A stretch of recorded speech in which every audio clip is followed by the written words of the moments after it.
Listo. Buenas noches, compañeros. Revisen si se logra escuchar bien, por favor. Buenas noches, sí, todo bien. Se escucha, Bien, sí. bien. Bien, perfecto. Vamos a empezar entonces ya. Ya creo que hemos esperado ya es suficiente. Bien. Les voy a pedir un favor, si alguien puede grabar a la clase. Ya van 2 veces que mi computadora se ha apagado y tengo miedo de grabar y que en plena clase se corte la grabación. Listo, listo. Muchas gracias, Robert. Bien, perfecto. Entonces vamos a iniciar. Ya. ¿Están viendo el Power? ¿Se puede ver? Sí, se ve. Bien, perfecto. Bueno, para los que no pudieron asistir la anterior clase, vimos cuáles eran las fórmulas para el tema del control de la fisuración. Verán, existen dos normativas, ¿no? Que aquí en nuestro país se utilizan, que son la norma americana y la norma europea, ¿no? Bueno, ¿no? Más precisamente sería con las normas que tenemos, la NB 1225001, que es, por decirlo de una manera más suave, toma de inspiración bastante lo que es la norma americana, ¿ya? Y la CBH 87 toma, bueno, ¿no? Es una copia de la norma europea. Bien, y yo justamente les preguntaba si con el ingeniero Lazo vamos a ver con normativa europea o con norma americana, ¿no? Y respecto a ese tema, me comentaron, ¿no? De que les permiten, ¿no? Creo que, bueno, con algunos de ustedes consulté y me dijeron que el ingeniero les va a permitir cualquiera de las dos, ¿no? Siempre y cuando ustedes lo especifiquen, ¿no? Si me pueden corroborar.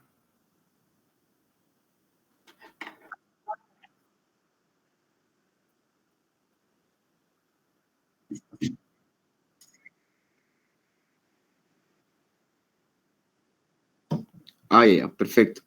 Bueno, y justamente para eso, la anterior clase yo le mostré cuáles eran las fórmulas para calcular el ancho de la fisuración para la norma americana y para la norma europea, ¿no? Para la americana es esta que ven acá, es la fórmula de Gerhel-Lutz. Bueno, esta fórmula, como ven acá, tal cual no está así en la norma. Y ahí se los voy a mostrar. En la norma realmente está de esta forma. A ver aquí. Ya, en la norma realmente está de esta forma. El de acá. Aquí. Está de esta forma, ¿no? Que como pueden ver es bien parecido a la que tenemos acá. En realidad es la misma fórmula. Ya, o sea, esta que ven acá es la misma que esta. Pero ¿cuál es la diferencia? Acá es la misma que tiene aquí al lado, ¿no? Pero ¿cuál sería la diferencia? La fórmula que ven del lado izquierdo, la que está en la norma, está demostrada para lo que sería en unidades del sistema inglés, ¿no? O sea, la tensión está en kilolibras sobre pulgada cuadrada, el DC está en pulgada y el área está en pulgada cuadrada, ¿ya? Entonces, se puede convertir esto, ¿no? Se puede, no hay ningún problema el llevarlo a otras unidades, ¿no? Sistema internacional o sistema técnico. La que ven acá es la que está en sistema técnico, la que está del lado derecho, esta de aquí. ¿Ya? O sea, precisamente para qué unidades funciona esta fórmula. Funciona para cuando la tensión F sub S, o sea, la tensión del acero en estado de servicio, está en kilogramos fuerza sobre centímetro cuadrado, ¿no? En kilopondio sobre centímetro cuadrado. El área está para centímetros cuadrados y el DC está para centímetros. ¿De acuerdo? Para eso está contemplado esta acá, para eso fue demostrada. Y ustedes mismos pueden demostrarlo. No es muy complicado, es simplemente pasarlo de una unidad a la otra. No es muy complicado llegar a esto. Bien, pero quiero hacer una corrección. ¿Ya? Una corrección. Yo la anterior clase le mostré la fórmula para calcular, ¿no? El beta, el A sub K, el D sub C y el F sub S. Sin embargo, para el F sub S yo le mostré una fórmula que, bueno, en realidad esa fórmula también es correcta porque tiene una demostración, ¿no? Se demuestra del diagrama de tensiones del hormigón. Se demuestra, ¿no? Y si han ido de oyente con el ingeniero Romero, él la demuestra esta fórmula, ¿ya? Sin embargo, yo me voy a pegar más a lo que dice la normativa A6, o sea, vamos a tratar de ser los más fieles a lo que indica esa norma, ¿ya? O sea, precisamente, ¿cómo se calcula el F sub S, la tensión del acero en estado de servicio, ¿ya? Bueno, eso lo pueden pillar aquí en la norma. Ya, más o menos, si mal no recuerdo, estaba por la página 45, más o menos. Ya, o sea, es un poquito complicado, digamos, porque como pueden ver es bastante contenido y es teoría que es pesadita nomás. Pero realmente la que es realmente más difícil entenderle o más difícil comprender es la norma. Esta de aquí es la normativa 6, la más reciente, la del año 2019. Ya yo lo he estado leyendo y sinceramente hay algunas partes que no le entiendo porque hablan un lenguaje muy técnico. Ya. Esta de aquí yo me estoy guiando del libro que les pasó el ingeniero Lazo, es del libro de McCormack. Ya. Y el libro de McCormack toma toda la base teórica de la norma, solo que el McCormack lo complementa con ejercicios y ejemplos. Ya, o sea, el contenido, digamos, si quisiéramos verlo así a detalle, ¿no? O sea, para estudiarlo, lo tenemos acá en este libro de McCormack. Permítame, estaba, si mal no recuerdo, en la página 45. Por aquí explicaba de cómo se obtenía la tensión F sub S. Ya, o sea, aquí nos daba una fórmula directamente. A ver. Aquí está. Ya, aquí está. La fórmula para calcular el F sub S. O sea, la tensión del acero en estado de servicio. Vendría a ser este de aquí. Ya, ahí te vamos a explicar qué significa cada uno, qué significa cada uno de estos valores, a medida que vamos a resolver un ejercicio. Ya vamos al menos yo considero que siempre para entender alguna fórmula o para entender algún problema, creo que siempre es bueno hacer un ejercicio, ¿no? Un ejercicio práctico. Ahí se va a la vez complementando y explicando lo que dice la fórmula, ¿no? Y demás. Bueno, esta aquí vendría a ser la fórmula según la normativa americana para calcular lo que sería el ancho de fisuración. Ya, para calcular el ancho de fisuración. ¿Y cómo se efectúa el control de la fisuración? Bueno, es calcular el ancho probable. En realidad se le llama ancho probable porque no podemos calcular exactamente el ancho de una fisura a menos que ya esté construido, ¿no? Hasta que ya esté construido. O sea, no podemos todavía calcular algo que no está hecho. Para eso viene esta fórmula, ¿no? Que fue desarrollada en base a puros ensayos. Esta aquí, la fórmula de Chergel y Lutz. Bien, pero ¿en qué consiste el control de la fisuración? Hay que calcular cuánto es el ancho probable que va a tener nuestra estructura y hay que compararlo con un ancho de fisuración límite. O sea, aquí el valor omega hay que compararlo con un omega límite, ¿ya?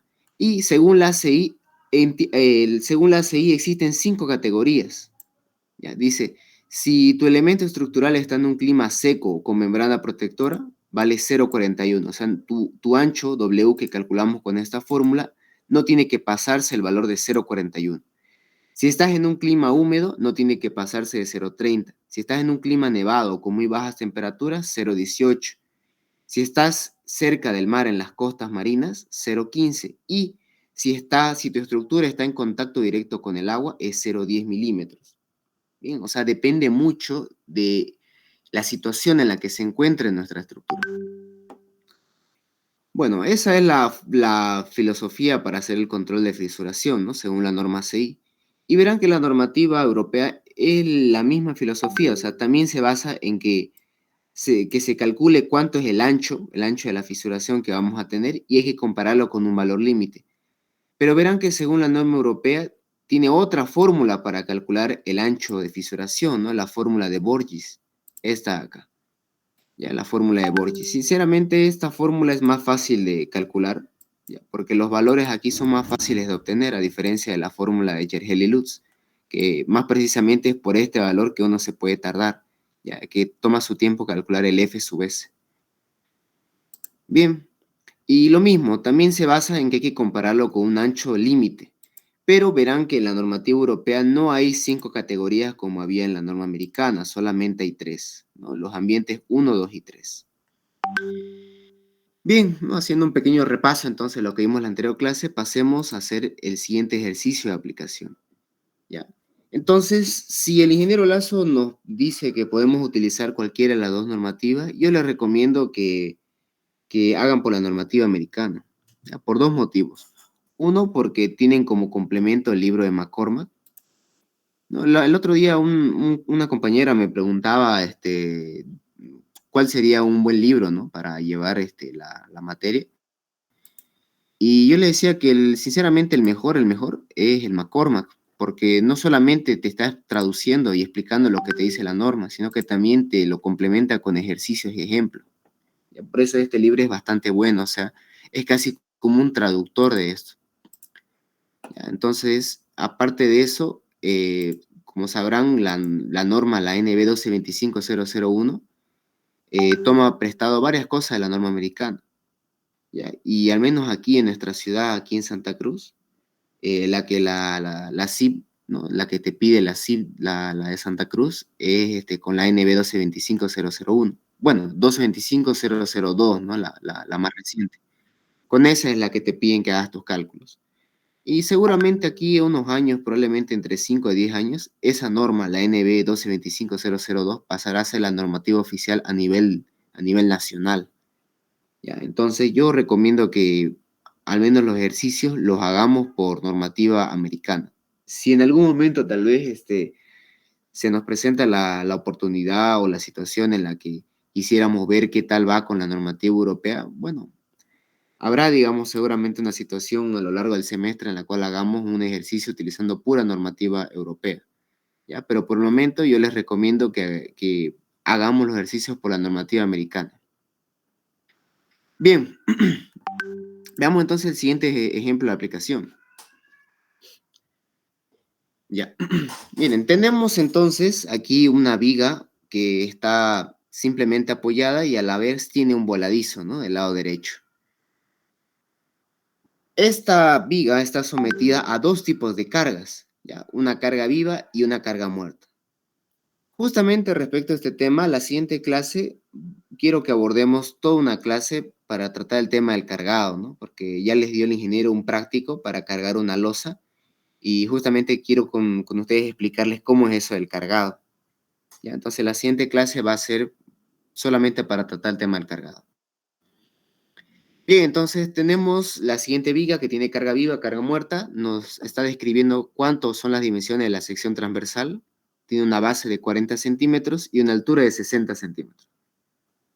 Nos está dando también de dato que lo siguiente, ¿no? La resistencia y los materiales. O sea, cuánta es la resistencia característica del hormigón, 250 kilogramos sobre centímetro cuadrado, y la tensión de fluencia del acero, el F sub Y, de 5000 kilogramos sobre centímetro cuadrado.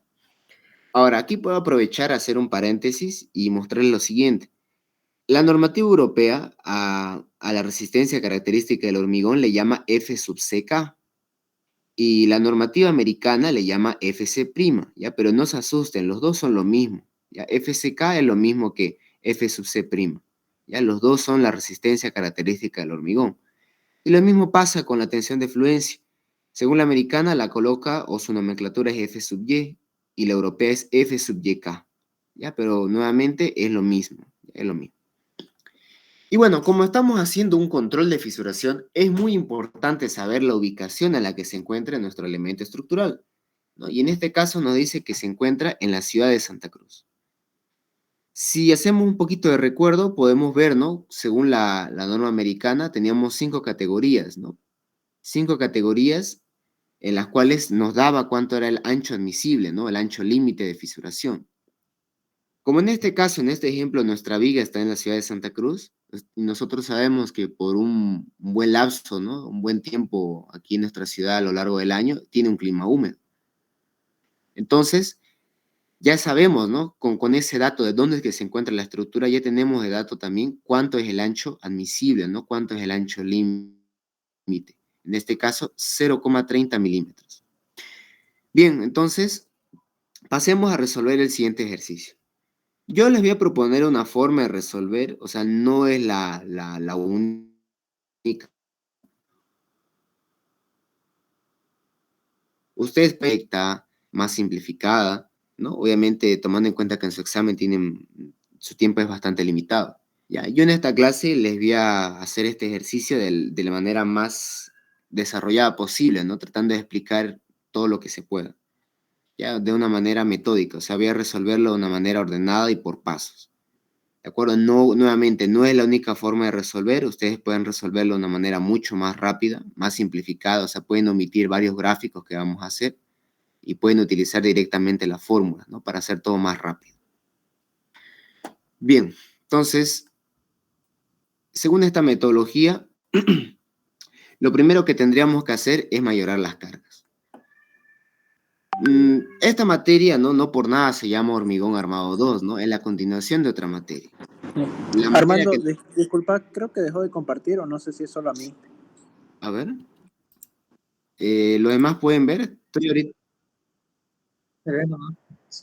Está todo bien. ¿Ya? A ver, me voy a volver a salir y vuelvo a entrar. Ya. Bien. Entonces, le decía, según esta forma de resolver, lo primero que tenemos que hacer es mayorar las cargas, ¿no? En hormigón armado 1, lo que aprendimos fue a diseñar las cargas en el estado límite último. ¿Qué significa eso? Esta forma de diseñar, ¿no? Esta forma de calcular las armaduras, esta filosofía de diseño o este método de diseño se llama estados límites, ¿no? El método de los estados límites, o que también se lo conoce como el método de rotura. ¿En qué consistía el método de los estados límites últimos? Ya en hormigón armado 1 veíamos el método de los estados límites últimos. Consiste en que hay que mayorar las cargas y disminuir las resistencias. Pero las cargas no se mayoran con un valor definido, digamos. O sea, cada tipo de carga que hay tiene su propio coeficiente de mayoración. ¿Ya? Aquí pueden ver en la pantalla, les he mostrado una tablita, y de hecho, aprovechando, ¿no?, que tenemos la norma aquí al lado, pueden ver aquí, ¿no?, lo que es la norma ACI. ¿Ya? Si quieren verlo, está en la página 72. ¿No? Me habla, perdón, de 7 tipos de combinaciones de cargas, ¿no? Porque lo que hace ¿qué es lo que hace los estados límites últimos? Contempla la situación más desfavorable. ¿Ya? Aquí tenemos 7 tipos de combinaciones que nos va a dar las cargas máximas, las mayores que podamos tener, ya las más desfavorables. Y como pueden ver, ¿no?, cada tipo de carga tiene su propio coeficiente de mayoración, ¿no? A ver, aquí bueno, como la norma americana, ¿no?, está en inglés, cuando dice D se refiere a carga muerta, ¿ya? Dead load, carga muerta. Cuando dice L, carga viva. LR significa roof life load, o sea, carga viva de techo. S de nieve, R de lluvia, W de viento, E es el empuje o la supresión del suelo. O sea, como pueden ver, para cada tipo de carga tiene su propio coeficiente de mayoración. La que nosotros mayormente usamos es la segunda, la que contempla carga muerta y carga viva. Porque si vemos nuestro enunciado, nuestro ejercicio, solamente tenemos carga muerta y carga viva. Si tuviésemos carga de viento, entonces tendríamos que también contemplar esta situación de acá, ¿no? La tercera, la que dice que contempla carga muerta, carga viva, ¿no?, y carga de viento, ¿no? Y también la cuarta, ¿no?, también tiene carga de viento. O sea, dependiendo de qué tipo de cargas, vamos a saber qué tipo de combinaciones vamos a usar. Afortunadamente en hormigón 2, las únicas cargas que vamos a ir considerando son carga muerta y carga viva, ¿ya? No vamos a considerar otros tipos de cargas, ¿ya? Así que la que vamos a utilizar en esta materia va a ser la de carga muerta y carga viva, ¿ya? La segunda combinación, esta de aquí. Y como pueden ver, los coeficientes, los factores de mayoración son 1,2 para la carga muerta y 1,6 para la carga viva. ¿Ya? No estamos teniendo o no tenemos, ¿no?, carga carga de techo, el L sub R, carga de nieve, ni tampoco carga de lluvia, ¿no? Así que no lo vamos a considerar esos otros coeficientes que están del lado derecho, ¿no? Estos de acá, no lo vamos a tomar en cuenta. Solo vamos a considerar este de aquí y este de acá. Entonces, como tenemos carga muerta, hay que mayorarla por un factor de 1,2. Entonces, la carga muerta lo mayoramos por 1,2, siendo 276 toneladas por metro. Y la carga viva la vamos a mayorar por 1,6, lo cual nos va a dar, aquí, perdón, lo cual nos va a dar 2,56 toneladas por metro. Bien, entonces, con estas cargas mayoradas, con estas que vamos a diseñar, ¿ya? Con la carga muerta mayorada y la carga viva mayorada. Cuando hablemos de una carga mayorada, le vamos a colocar ya el sufijo U, ¿no? Que también se lo conoce como carga última o mayorada. O en algunas bibliografías también le dicen carga factorizada. Bien, entonces así nos quedaría nuestra estructura, ¿no? Con las cargas mayoradas. Bien, entonces lo primero es mayorar las cargas. Lo segundo, vamos a obtener los esfuerzos. Como ya hemos mayorado las cargas, queremos ver los esfuerzos internos, porque es con los esfuerzos internos que nosotros vamos a diseñar. Y bueno, aquí no me voy a tardar mucho, ya, porque esto básicamente es isostática, ¿no? Así es isostática. Simplemente obtenemos las reacciones. Ahora, yo les aconsejo que las reacciones las calculen de la siguiente manera, ¿no? Si tiene un problema isostático. Justamente ese tema también quería hablar con ustedes. Me cuentan de que los exámenes, el ingeniero les da problemas hiperestáticos, ¿no? No les da isostáticos. Ya vamos a tener una clase precisamente para eso. Yo estoy ahorita buscando algún método, algún mecanismo para resolver ejercicios hiperestáticos lo más rápido posible. ¿Ya? Porque obviamente en el examen lo que uno necesita más es tiempo. ¿Ya? Pero ahorita como sea, ¿sí?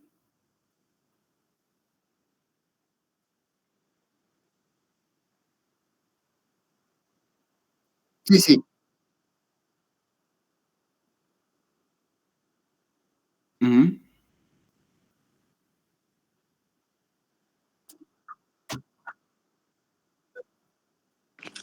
ujú. A mí me comentaron una que se podía hacer con la calculadora, con las HP que dejaba, y después el otro más fácil era o más rápido, el de los métodos de los tres momentos.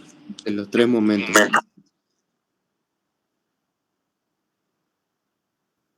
Ya, nuevamente, vamos a tener una clase específica para eso, para tratar de resolver ejercicios hiperestáticos lo más rápido posible, ¿ya? Y igualmente, ¿no? Ese método de los tres momentos, hasta el momento es el que veo que es el mejor para resolver esos ejercicios.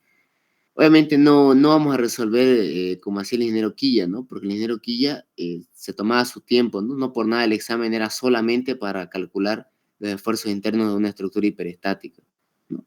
Y eso que aquí en Hormigón 2 realmente lo principal no es calcular eso, ¿no? Sino lo que queremos son las armaduras, ¿no? Entonces, el cálculo de las reacciones y los diagramas tiene que ser así, en dos patadas, digamos, y para pasar a lo que nos importa, las armaduras.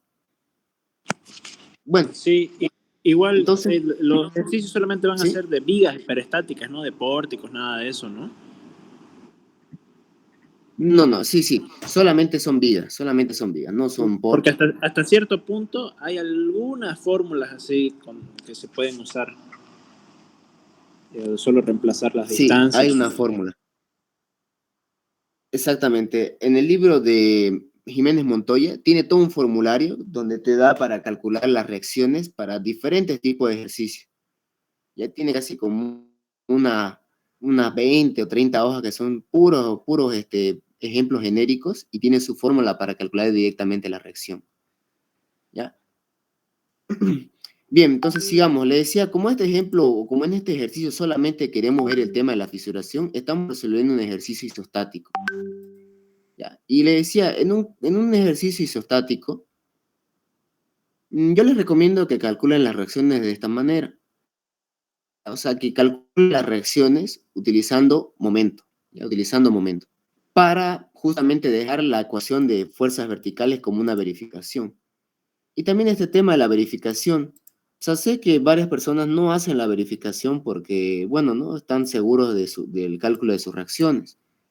Sin embargo, yo les digo de que tampoco toma mucho tiempo hacer la verificación y es muy importante, porque peor es pasar a hacer los diagramas y que no te cierren, eso es mucho peor, ¿no? Entonces, siempre es bueno calcular tus reacciones y encontrar una manera de verificarlas, ¿no?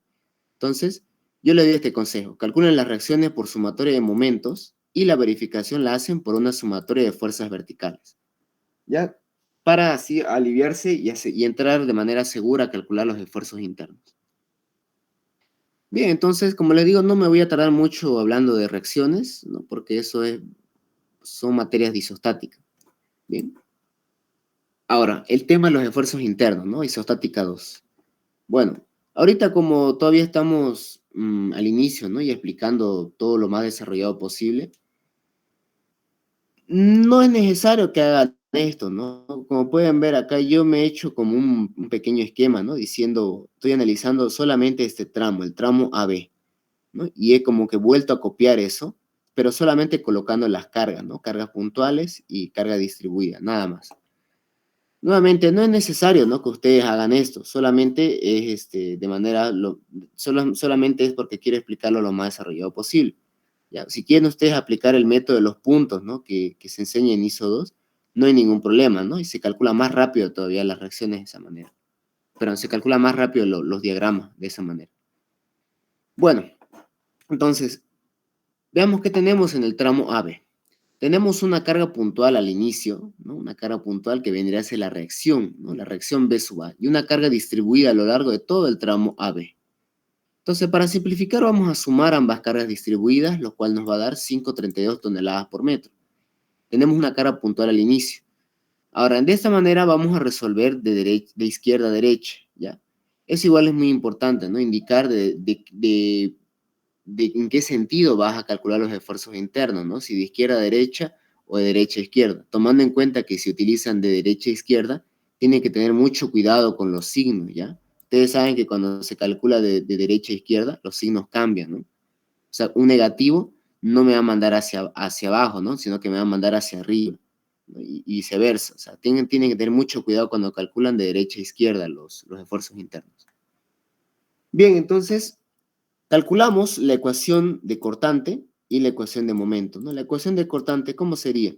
Tenemos una carga puntual al inicio que va hacia arriba, ¿no? Entonces sería 11,97 positivo menos la carga distribuida, ya que a medida que vamos avanzando, ¿no? Se va incrementando la carga, ¿no? La resultante de la carga distribuida. Sería 5,32 por X, negativo. Entonces evaluamos al inicio y al final. Al inicio nos da 11,97, lógico debido a la reacción, y al final nos da menos 19,95. Ahora, es muy importante hacer esto porque, miren, cuando cambia de signo la cortante, eso quiere decir que hay un momento máximo en ese tramo. Hay un momento máximo que se tiene que calcular, ¿no? Encontrando un valor de X. Ya vamos a ver cómo se calcula. Y también vamos a calcular lo que es la ecuación de momento, ¿no? Tenemos 11,97 por una distancia X genérica, nos da un momento, ¿no? Nos da un momento horario, por lo tanto positivo 11,97 por X. Esta carga, la carga distribuida, la resultante de la carga distribuida nos da un momento antihorario. Entonces va a ser menos 5,32 por X, que es la resultante, y como es una carga rectangular, ¿no? Como es una carga rectangular, la distancia a la resultante es la mitad de la longitud. O sea, la distancia va a ser X medio. Es decir, voy a multiplicar la resultante, que es la carga, 5,32 por X, por la distancia X medio, ¿no? Lo cual nos da 5,32 sobre 2 por X al cuadrado. Y lo mismo, evaluamos al inicio y al final. Al inicio nos va a dar 0, lógicamente, porque es un apoyo articulado, y al final nos va a dar menos 23,94. Bien, entonces, como habíamos visto que en la ecuación de cortante cambia de signo, eso quiere decir que hay un momento máximo a lo largo del tramo que se tiene que calcular. Bueno, como hemos calculado la ecuación de cortante y la ecuación de momento, ¿no? Nosotros sabemos que la ecuación de cortante no es más que la derivada de la ecuación de momento, ¿no? Y lo podemos ver claramente acá, ¿no? Lo podemos comparar, ¿no? Si derivamos esto, claramente nos va a dar esto aquí. Bueno, entonces yo voy a decir, la derivada de la ecuación de momento, es decir, la ecuación de cortante, no por nada lo copio esto tal cual acá, lo voy a igualar a 0, ¿no? Es decir, la pendiente lo voy a igualar a 0. De aquí voy a despejar, ¿no? Voy a despejar la X y voy a encontrar una distancia. Esa distancia la voy a reemplazar en la ecuación de momento y me va a dar el momento máximo que hay en ese tramo. Y como podemos ver, sí hay un momento máximo, ¿no? Dice positivo 13,47 y está a una distancia de 2,25. Bien, con esto de acá, con este valor de momento, ¿no? Al inicio vale 0. Aquí al final del tramo vale menos 23,94.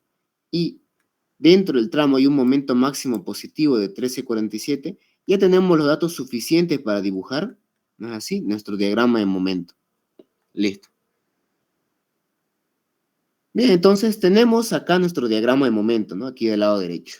Entonces, como el enunciado nos pedía hacer el control de la fisuración para el tramo AB, ¿ya?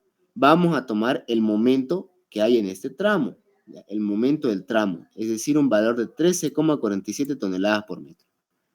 Si el ejercicio o el enunciado me hubiera pedido, ¿no?, que haga el control de la fisuración en el apoyo B, entonces hubiera tomado este momento de acá, ¿ya?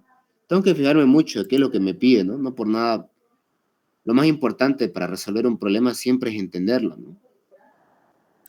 Bien, entonces como me pedía hacer el control de la fisuración en el tramo, vamos a tomar este momento de acá. O sea, con este momento es que vamos a diseñar y vamos a calcular nuestras armaduras. Bueno, entonces el paso 3 sería diseño a flexión simple. ¿Por qué es diseño a flexión simple? Porque como no hay esfuerzo normal, simplemente hay esfuerzos de momento, ¿no? Entonces sería un esfuerzo, pero un diseño a esfuerzo de flexión simple, ¿no? Porque no está acompañado de un esfuerzo normal. Bien, ahora, aquí vamos a tener un pequeño problema, ¿ya? Aquí tenemos un pequeño problema. Bueno, los compañeros que han llevado con el ingeniero Quilla deben estar acostumbrados a que les den de dato el recubrimiento mecánico, ¿no? Le den de dato el R1 y el R2, ya que el ingeniero Quilla acostumbra a dárselos de dato. Ahora, van a ver de que hay veces que el ingeniero no se los da y hay veces que sí. ¿Ya? Por ejemplo, en su práctico, no les dio el ingeniero, no les dio el recubrimiento mecánico en su práctico. ¿Ya? Yo les voy a dar un consejo para tener el recubrimiento mecánico. Les voy a dar un consejo y este consejo a mí me lo dio mi auxiliar. Y hasta ahora no me ha fallado. Siempre me ha cumplido. ¿Qué decía mi auxiliar? Me decía, a ver, esto es lo malo del Meet, no me permite, ¿no?, anotar en la pantalla. Pero bueno, se los voy a decir. Mi auxiliar me decía, si vas a diseñar para un momento que sea menor a 40 toneladas por metro,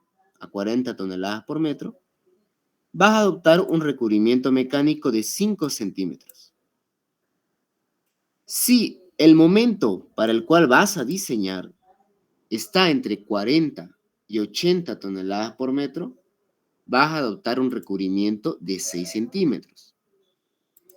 Y si tu momento con el que vas a diseñar es mayor a 80 toneladas por metro, vas a adoptar un recubrimiento de 7 centímetros. Es un consejo bien sencillo, ¿no?, bien simple. Ese consejo no lo van a pillar en alguna bibliografía, porque cuidado con eso, no hay eso en algún libro, nada. Es algo que mi auxiliar ha llegado a esa conclusión de tanto tiempo, ¿no?, que ha sido auxiliar, tanto tiempo que tuvo de experiencia, y ha llegado a esa conclusión. Y efectivamente se cumple. Hasta ahora no he encontrado un ejercicio que no me ha cumplido eso. Bien, entonces, vamos a adoptar un recubrimiento mecánico, tomando en cuenta, ¿no?, que mi esfuerzo de momento con el que voy a diseñar es de 13,47, o sea, no es, bueno, relativamente hablando, no es un momento tampoco muy grande, ¿ya? Entonces, yo voy a adoptar un recubrimiento de 5 centímetros, ¿no? Ya saben por qué, ¿no? Ya les he dicho el consejo. Porque es menor a 40 toneladas por metro. Bueno, entonces, si ya tengo yo el recubrimiento mecánico, puedo calcular lo que es la altura útil, ¿ya? Por cierto, aquí hago igual un hincapié, ¿ya? Los que han llevado con el ingeniero Tito, al R1 lo conocen como D/S, ¿ya? Para que no se confundan. El R1 es lo mismo que D/S, ¿ya? Es lo mismo, ¿ya? Los dos son lo mismo. Solo que, bueno, el ingeniero Quilla le coloca R1 y el ingeniero Tito le coloca D/S. Pero lo correcto es, bueno, si queremos ser lo más fieles a la norma, sería colocarle R1. Bien, entonces ya tenemos nuestra altura útil, ¿no? La altura útil de que no es más que la resta entre la altura total, ¿no? Que era de 60 centímetros, ¿no? La altura de la viga, menos el recubrimiento mecánico que hemos adoptado, 5 centímetros. Y hemos obtenido una altura útil de 55 centímetros. Perfecto. Ahora, aquí vamos a hacer un pequeño paréntesis y vamos a calcular lo que se conoce como armadura mínima. Existen dos situaciones que requieren un mínimo de armadura. Uno, por el tema de la flexión, ¿ya? Por el tema de la flexión. Para ello, esta de aquí viene a ser su fórmula. Y ojo, mucho ojo con esto. Ya los que, bueno, lo voy a comentar para la grabación. Esta fórmula solamente funciona para cuando el FC' está en la unidad de kilogramos sobre centímetro cuadrado, o sea, en esta unidad. Si está en unidades de libras sobre pulgada cuadrada, ¿ya? Y el F sub y también en libras sobre pulgada cuadrada, si mal no recuerdo, el coeficiente es de 0,25, ¿ya? O sea, varía. Tengan mucho cuidado, ¿ya? O sea, esta fórmula de acá está específicamente desarrollada para cuando el FC' está en la unidad de kilogramos sobre centímetro cuadrado. Igual para cuando el FY está en la misma unidad de kilogramos sobre centímetro cuadrado. Si están en otras unidades, es diferente la fórmula. Por eso no se asusten cuando ustedes busquen en el libro de McCormack, ¿no? Cuando ustedes busquen la armadura mínima, ya. No me acuerdo en qué página estaba donde hablaba de la armadura mínima, pero ahí estaba ahí desarrollado para unidades de libras sobre pulgada cuadrada, y ahí el coeficiente era diferente, esto era diferente. Ya. No se asusten ya con eso. Bien, lo mismo para retracción de temperatura. Esta es otra situación que requiere un mínimo de armadura. Y para ello su fórmula es 14 sobre FY, B por D. Lo mismo, esta fórmula está desarrollada para que el FY esté en la unidad de kilogramo fuerza sobre centímetro cuadrado. Para esa unidad. Si ustedes la colocan con otra, les va a dar otro valor totalmente diferente. Tengan cuidado con eso. Bueno, entonces ya tenemos entonces nuestras fórmulas y vamos a calcular cuánto es la armadura mínima para las dos situaciones. Para la situación de flexión nos da que necesitamos un mínimo de armadura de 5,57 centímetros cuadrados. Y para retracción de temperatura nos da 6,16 centímetros cuadrados. Ahora, ¿cuál de las dos adoptamos? Adoptamos la mayor, ¿ya? Siempre se adopta la mayor, es decir, la más desfavorable. En este caso, la más desfavorable sería por retracción de temperatura. Por lo tanto, esta de aquí va a ser la armadura mínima que yo voy a considerar a la hora de calcular mi armadura. Porque si mi armadura es menor que la armadura mínima, ¿ya? Yo voy a tener el problema, ¿ya? Entonces, si mi armadura que yo obtengo por fórmula es menor que la armadura mínima, yo voy a adoptar la armadura mínima como mi armadura de diseño, ¿ya? Tómenlo muy en cuenta eso. Bueno, entonces nosotros vamos a diseñar para un momento positivo de 13,47. Ahora, ¿por qué es muy importante recalcar si es positivo o negativo el momento? ¿Por qué creen que es muy importante?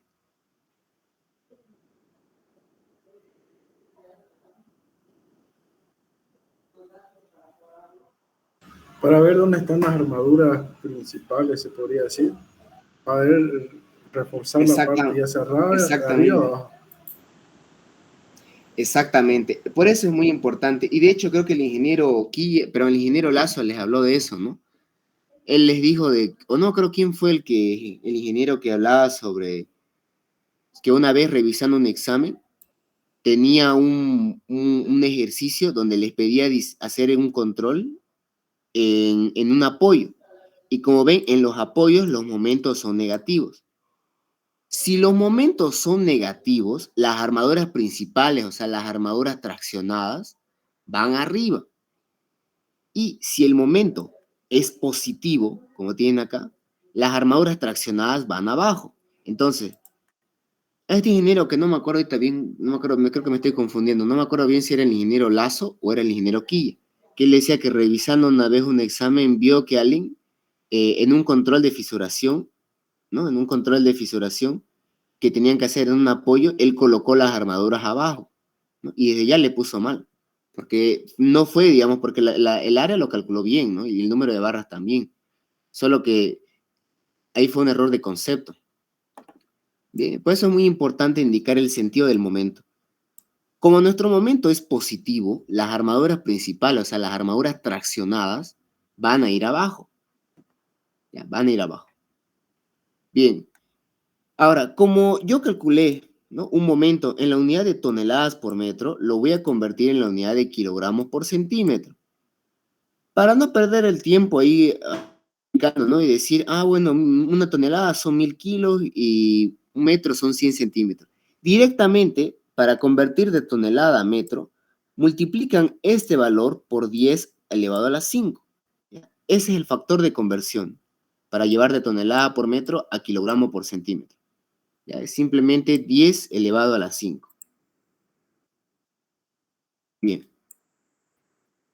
Ahora, entonces, ¿por qué es importante esto? ¿Ya? ¿Por qué creen que es importante? ¿Por qué tengo que convertir de tonelada por metro a kilogramo por centímetro? ¿Por la fórmula? No tanto por la fórmula, sino por la compatibilidad de unidades. Miren, aquí en esta fórmula, el FC' está en kilogramos sobre centímetro cuadrado. La base B está en centímetro. B también está en centímetro, la altura útil. Ahora, yo no puedo colocarle un valor que no esté en esas unidades, porque voy a tener un problema de incompatibilidad de unidades, ¿no? Y me va a dar aquí un valor totalmente diferente. Yo tengo que tener mucho cuidado que las unidades sean compatibles entre sí. Entonces, como aquí estamos hablando de kilogramos y centímetros, eso también, el momento también tiene que estar en esas unidades, en kilogramos y centímetros. ¿De acuerdo? Bien, entonces, una vez que lo convertimos, ¿no?, y todas las unidades son compatibles, encontramos lo que se conoce como el momento reducido. ¿Ya? Este valor que ven acá, esta letra mu, se llama momento reducido. ¿Ya? Y el momento reducido, esto seguramente lo han visto de hormigón 1, ¿no? No es más que el momento sobre factor phi por FC' por la base de la sección por la altura al cuadrado, ¿no? La altura útil al cuadrado. Ahora, cuidado con este factor phi, ¿ya? El factor phi es un factor de reducción de carga, ¿no? Yo les había hablado de que para diseñar lo que tenemos que hacer es aumentar las cargas, ¿no? Por eso la hemos mayorado, y disminuir la resistencia del material. Ahora, ese factor phi disminuye la resistencia del material, pero depende mucho del tipo de esfuerzo, porque ese factor phi no va a valer lo mismo para vigas que para columnas y para estribos, no vale lo mismo, ¿ya? Tienen que tener mucho cuidado con eso. Para vigas, o sea, más precisamente para diseños a flexión, phi vale 0,9, ¿ya? 0,9. Cuando hablemos de, columnas no vamos a hablar porque eso es de hormigón 1, ¿no? Pero ustedes seguramente recuerdan que para columnas phi valía 0,65. Y para cortante, o sea, para calcular los estribos, valía 0,75, ¿no? O sea, no es un valor fijo, es un valor que depende del tipo de esfuerzo. Como estamos hablando de diseños de aflexión, o sea, diseño de vigas, phi vale 0,9. Bien, FC' es dato, nos lo dieron al inicio, la base es dato, la altura útil lo hemos calculado, es dato. Entonces, todo eso reemplazamos y nos da el siguiente valor. Ahora, este valor, el valor del momento reducido, hay que compararlo con un valor que se llama momento reducido límite, ¿ya? Es muy importante comparar con este valor, porque dependiendo de si es mayor o menor a este valor, yo sabré si tengo que colocarle armadura comprimida, ¿ya? O si solamente necesita armadura traccionada, ¿ya? Más precisamente, si mi valor de momento reducido, si mi valor de mu es menor al momento reducido límite, no necesita armadura comprimida.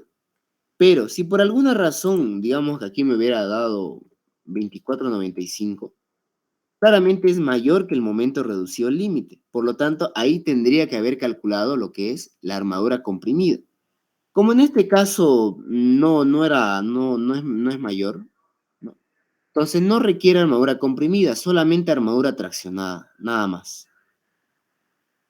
Bien, entonces, como no requiere armadura comprimida, entonces nos dedicamos tranquilamente a calcular la armadura traccionada, ¿no? Y bueno, aquí igual vamos a hacer un pequeño paréntesis. los compañeros que han llevado con el ingeniero Tito H1, seguramente deben estar acostumbrados a calcular el mu, perdón, el valor omega, o sea, la cuantía geométrica, pero la cuantía mecánica, seguramente deben estar acostumbrados a calcularlo con una tabla, ¿no? Había una tablita para calcular el W. Ahora, para ganar tiempo, yo les aconsejo que utilicen esta fórmula, ¿ya? Esta fórmula para no buscar en la tabla, porque ustedes sabían de que para buscar en la tabla se tenía que encontrar dos valores, luego interpolar y recién obteníamos esto, ¿no?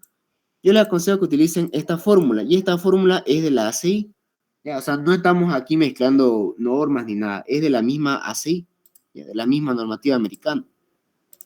Con esta fórmula directamente pueden obtener la cuantía, ¿ya? La cuantía mecánica, sin necesidad de andar buscando en tablas. ¿De acuerdo? Entonces yo les aconsejo que utilicen esta fórmula para ganar tiempo en su examen. Esta.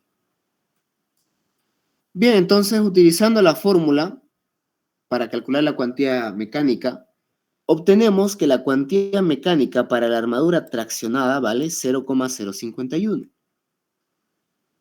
Una vez que tengamos la cuantía mecánica, podemos calcular el área de armadura que necesitamos, ¿ya? A través de esta fórmula, esta de aquí, ¿no? Armadura necesaria, ¿no? Armadura traccionada necesaria es igual a la cuantía mecánica de la armadura traccionada por la base, por la altura útil, por el FC' sobre el FY. Todo aquí es dato, ¿no? Entonces reemplazo. Y me da que el área de la armadura traccionada es de 5,61. Pero ojo, aquí tenemos una observación.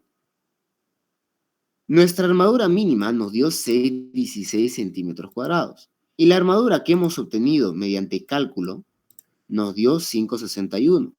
Nuestra armadura que hemos obtenido mediante cálculo es menor que la armadura mínima. Por lo tanto, la que vamos a adoptar, o sea, con la que vamos a diseñar, va a ser con la armadura mínima. ¿De acuerdo? Con esta de acá. Con esta área de armadura mínima, vamos a calcular el número de barras que necesitamos, ¿no? Y el tipo de barra. Ahora, aquí yo les voy a compartir, bueno, al menos el método que yo utilizaba para calcular el número de armaduras, ¿ya? ¿Qué tipo de armadura y cuántas armaduras? Ya, porque realmente no hay una fórmula con la que yo le meta, ¿no? Yo le introduzca cuánto es el área de armadura que necesito y me bote, ¿no? Ah, necesitas 2 phi de 20 y 2 phi de 16. No hay una fórmula para hacer eso, ¿ya? Sí o sí, para calcular esto, uno necesita analizarla, ¿no? Tiene que combinar barras, ¿no? Y ver cuál es la que se acerca más a esta área. Bien, entonces yo le voy a compartir esta forma de calcular el número de barras. Pero para poder hacer eso, yo necesito saber bien lo que son los diámetros los diámetros comerciales y sus respectivas áreas nominales, ¿no? O sea, ¿cuáles son los diámetros comerciales que hay aquí en nuestro medio? Tenemos, ¿no? Barras de phi de 6. Cuando hablamos phi de 6, estamos hablando en milímetros. Ya estamos diciendo, es una barra que tiene un diámetro de 6 milímetros. Un phi de 8, una barra que tiene un diámetro de 8 milímetros y así con todas las demás, ¿ya? Seguramente en hormigón 1 les obligaron a memorizarse esta tablita de acá, ¿no? Las áreas nominales para estos diámetros. Si no se lo han aprendido de memoria, yo les aconsejo de que vayan aprendiéndoselo desde ya, ¿ya? Más que todo para ganar tiempo, ¿no? En su examen, para que directamente ustedes ya sepan cuánto es el área y vayan combinando, ¿ya? Entonces, yo les aconsejo eso, que se lo sepan de memoria las áreas nominales, ¿ya? Para ganar tiempo en su examen. Bien, entonces les comparto yo cuál era al menos la forma que yo utilizaba para calcular el número de barras. Yo hacía lo siguiente, mire, hacía un pequeño análisis, así rápido. Decía, tengo un área definida, ¿no? Tengo un área que necesito satisfacer colocando barras, ¿no? Un área de armadura requerida. Yo decía, ¿qué pasaría si solamente utilizara puro phi de 20, ¿no? Quisiera usar puro phi de 20. Bueno, entonces, ¿qué hacía? Dividía el área de armadura que yo requiero, o sea, que yo necesito, lo dividía entre el área de una sola barra phi de 20. ¿No? Aquí pueden ver, un phi de 20 tiene un área de 3,14. Entonces yo lo dividía, el área que yo requiero, dividido entre el área de un phi de 20. No por nada le digo yo, si quiero utilizar puro phi de 20, entonces yo tendría que utilizar ¿cuánto? ¿No? Hago esta relación del área que yo requiero sobre el área nominal de un phi de 20. Y me da 1,96. Siempre lo redondeo al número mayor, ¿no? Al número entero mayor. Entonces digo, bueno, si quiero utilizar puros phi de 20, yo tendría que utilizar 2 phi de 20. Pero no solamente me voy a conformar con analizar para un solo diámetro, ¿no? Mínimo haré para unos 3, ¿no? Para unos 3 tipos de barra.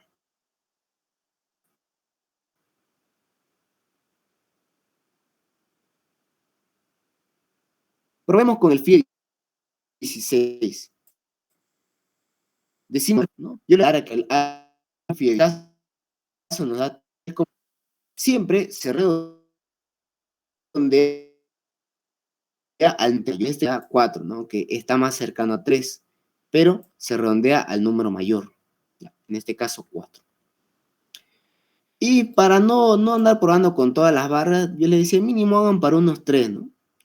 Entonces, ¿qué pasa para los phi de 12? Digo, el área que yo necesito es 6 phi de 16, lo divido entre el área nominal de un phi de 12 y me da 5,45, o sea 6. Con estos datos, yo puedo empezar a hacer mis combinaciones. Digo, si quiero utilizar puro phi de 20, hemos determinado, ¿no? Hemos concluido que necesitamos 2 phi de 20. Entonces analizo. Si tengo 2 phi de 20, ¿ya? Si tengo 2 phi de 20, el área que yo voy a tener va a ser de 628. Es mayor que el área que yo requiero, ¿no? Y aparte se acerca bastante, entonces es buena opción colocar 2 phi de 20. Pero hagamos unas 4 combinaciones como mínimo, ¿ya? Unas 4 combinaciones. Tampoco les pido que hagan unas 10, no pierdan su tiempo, ¿no? Hagan entre unas 4 y unas 6 combinaciones. Bien, veamos qué pasa con los phi de 16. Determinamos que necesitamos como mínimo 4 phi de 16, ¿no? Acá. Entonces veamos cuánto es el área de 4 phi de 16. 4 por el área de un phi de 16, 4 por 2,01 nos da 8,04. Vemos que este se aleja por mucho a este de acá, ¿no? Se está alejando por mucho, o sea, es casi como si tuviéramos 2 centímetros cuadrados de más. No, desde ya lo voy a descartar esta opción, está muy alejada, ¿ya?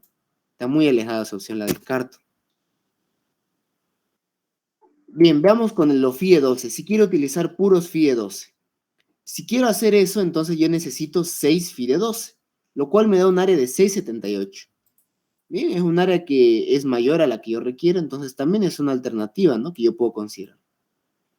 Ahora probemos con combinaciones, ¿ya? Combinemos barras phi de 20 y phi de 16. Pero tienen que tener mucho cuidado de que las combinaciones que hagan, ¿ya? Las combinaciones que hagan, tienen que ir considerando a la hora de colocarlas. O sea, yo no voy a elegir, por ejemplo, 3 phi de 16 y 5 phi de 12, digamos. Es un ejemplo, ya es un ejemplo. ¿Por qué no voy a elegir un número así, ¿no? 3 phi de 16 y 5 phi de 12.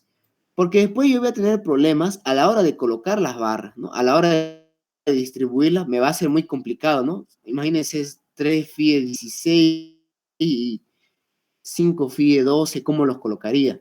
¿No? Sin olvidar que la forma que coloquemos las armaduras tiene que ser de manera simétrica, ¿ya? Mucho cuidado con eso.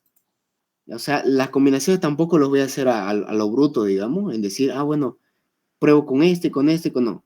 Tengo que ir tomando en cuenta, teniendo en mente, ¿no? Cómo yo lo voy a colocar esas barras.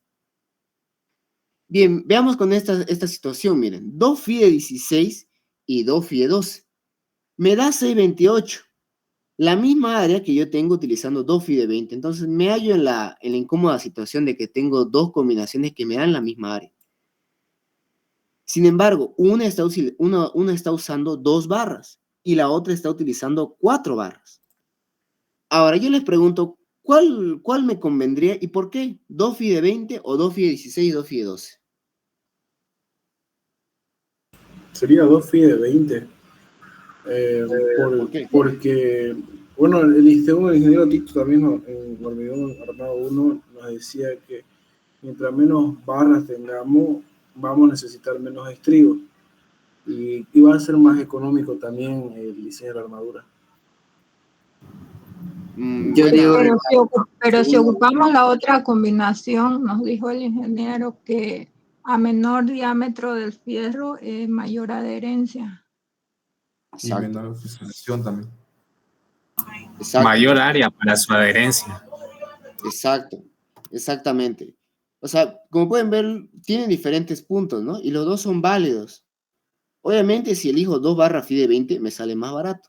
Pero el colocar 2 FIDE 16 y 2 FIDE 12, al menos aquí en el control de la fisuración, es más conveniente.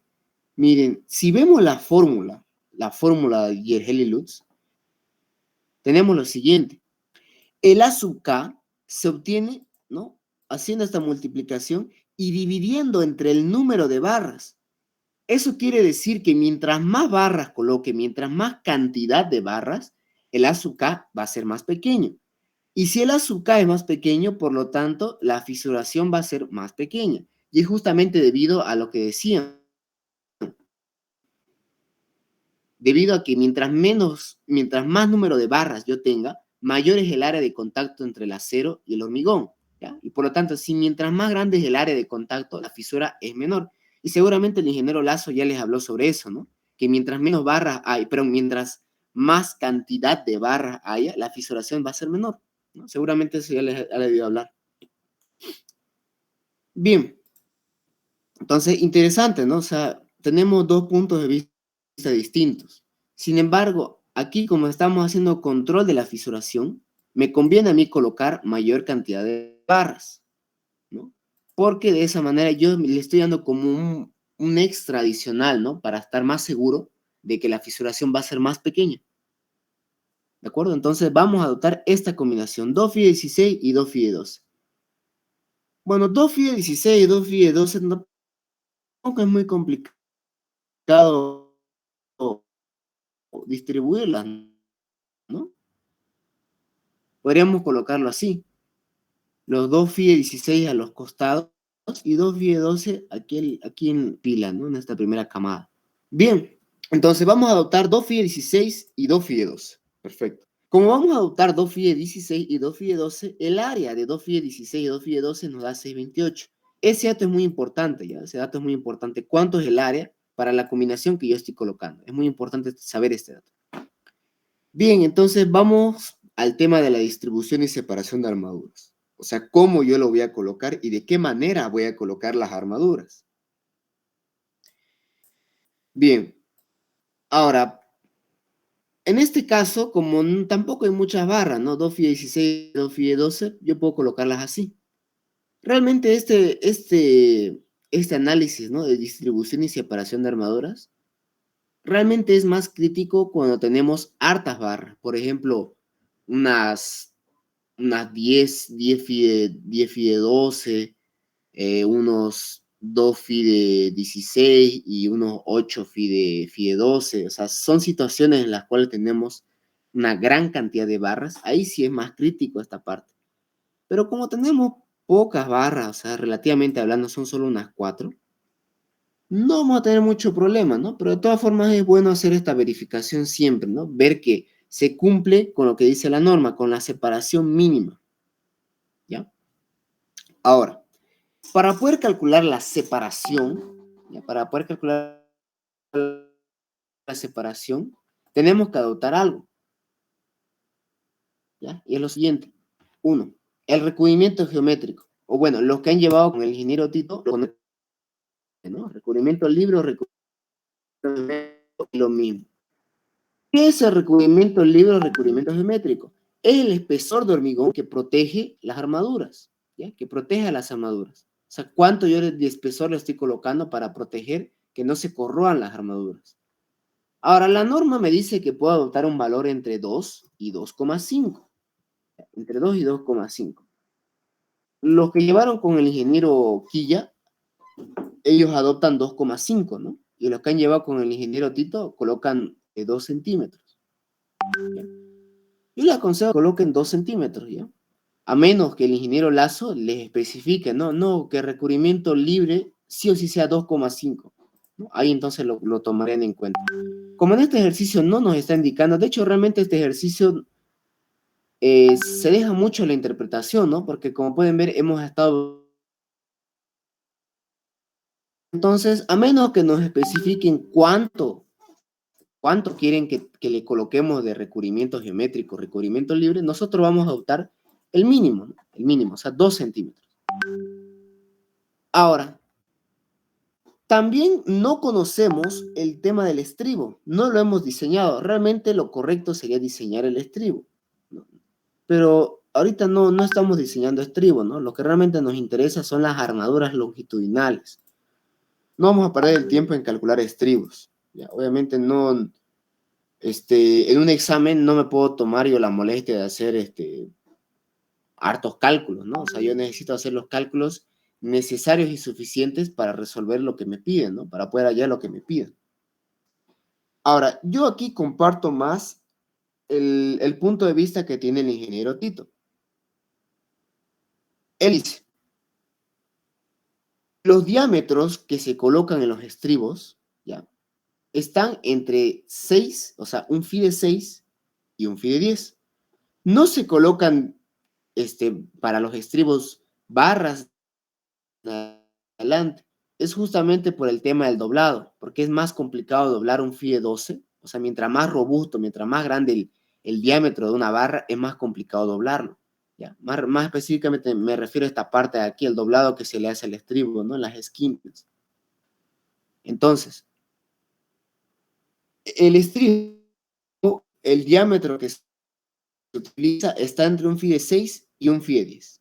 Vamos a tomar un promedio, ¿no? Entre un phi de 6 y un phi de 10 vamos a tener un phi de 8, ¿no? Aquí tenemos los diámetros. Entre un phi de 6 y un phi de 10 tenemos un phi de 8.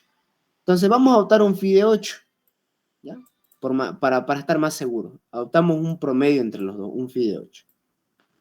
Bien, entonces vamos a decir que tenemos un estribo phi de 8 y recubrimiento geométrico, recubrimiento libre, 2 centímetros.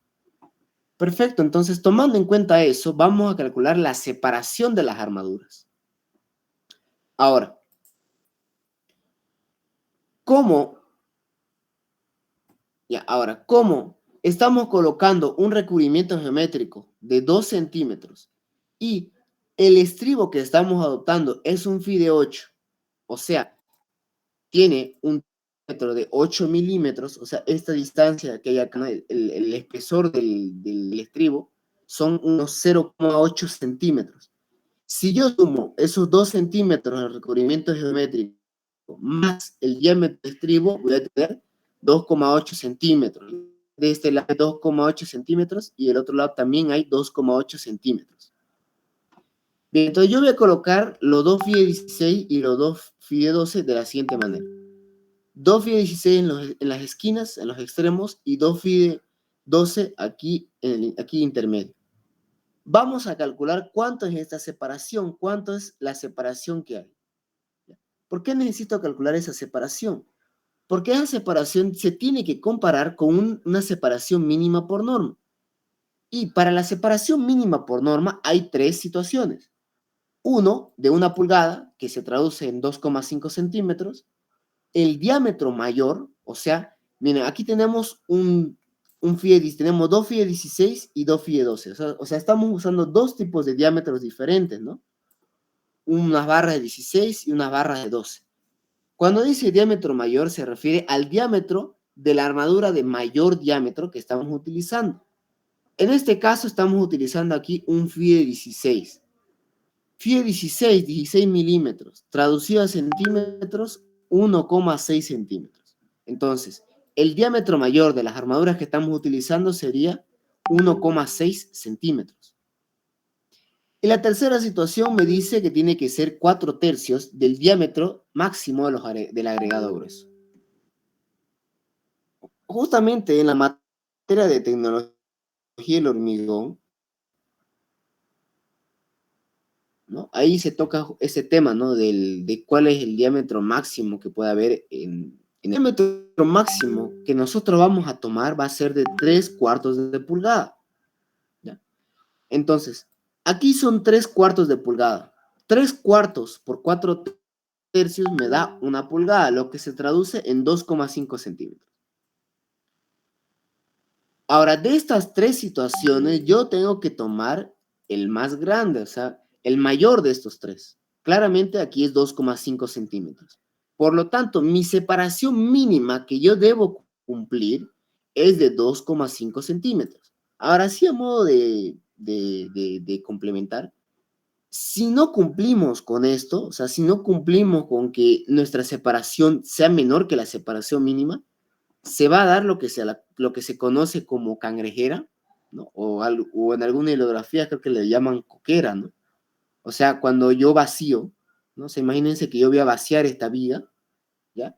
Y no toda la viga, ¿ya? No toda la viga fue cubierta, ¿no? No toda la viga fue rellenada por hormigón, o sea, ha quedado una parte que ha quedado expuesta, ¿no? Que han quedado expuestas las barras. A eso se lo conoce como cangrejera. Para evitar ese problema es que hacemos este control, ¿no? Es que hacemos esta verificación de la separación. Bien, entonces vamos a calcular esta separación real. ¿Cuánto es la separación que hay entre las barras? Perfecto, entonces, ¿cómo calculamos esto? Es simplemente una relación entre distancias. Decimos, aquí tenemos toda esta distancia, viene a ser el ancho, mejor dicho, la base de la sección, y vale 40 centímetros. Perfecto. A los 40 centímetros le vamos a restar 2,8 de un lado, del lado izquierdo, y del lado derecho. O sea, vamos a restarle 2,8 de los dos lados. Menos 2,8 por 2. ¿Ya? O sea, hasta acá, ¿qué tenemos? Tenemos esta distancia, ¿no? Tenemos esta distancia acá. ¿Ya? Esa distancia de ahí. Esta acá. Ahora, a esta distancia le vamos a restar, ¿no? Le vamos a restar el diámetro, ¿ya? De las barras que tenemos aquí dentro, ¿no? En esta primera camada. Tenemos 2 phi de 16 y tenemos 2 phi de 12. Tenemos que restarle los diámetros que hay de esas barras que estamos colocando. Como hay 2 phi de 16, voy a restar 2 veces el diámetro de un phi de 16. O sea, 2 veces 1,6 centímetros. Además tenemos 2 phi de 12. Entonces, esos 2 phi de 12 también hay que restarlos. ¿Ya? Y eso nos va a dar menos 2 veces 1,2, ¿no? El diámetro de 2 phi de 12. 2 veces 1,2. Bien, ahora hasta aquí tenemos una distancia, ¿no? Tenemos esta distancia. ¿Ya? Tenemos una distancia, más o menos así. Ahora, esta distancia la vamos a dividir entre los espaciamientos que vemos acá. Tenemos un espaciamiento, o sea, el espacio que hay entre una barra y otra, un espaciamiento, 2, 3 espaciamientos. Entonces, lo vamos a dividir entre el número de espaciamientos.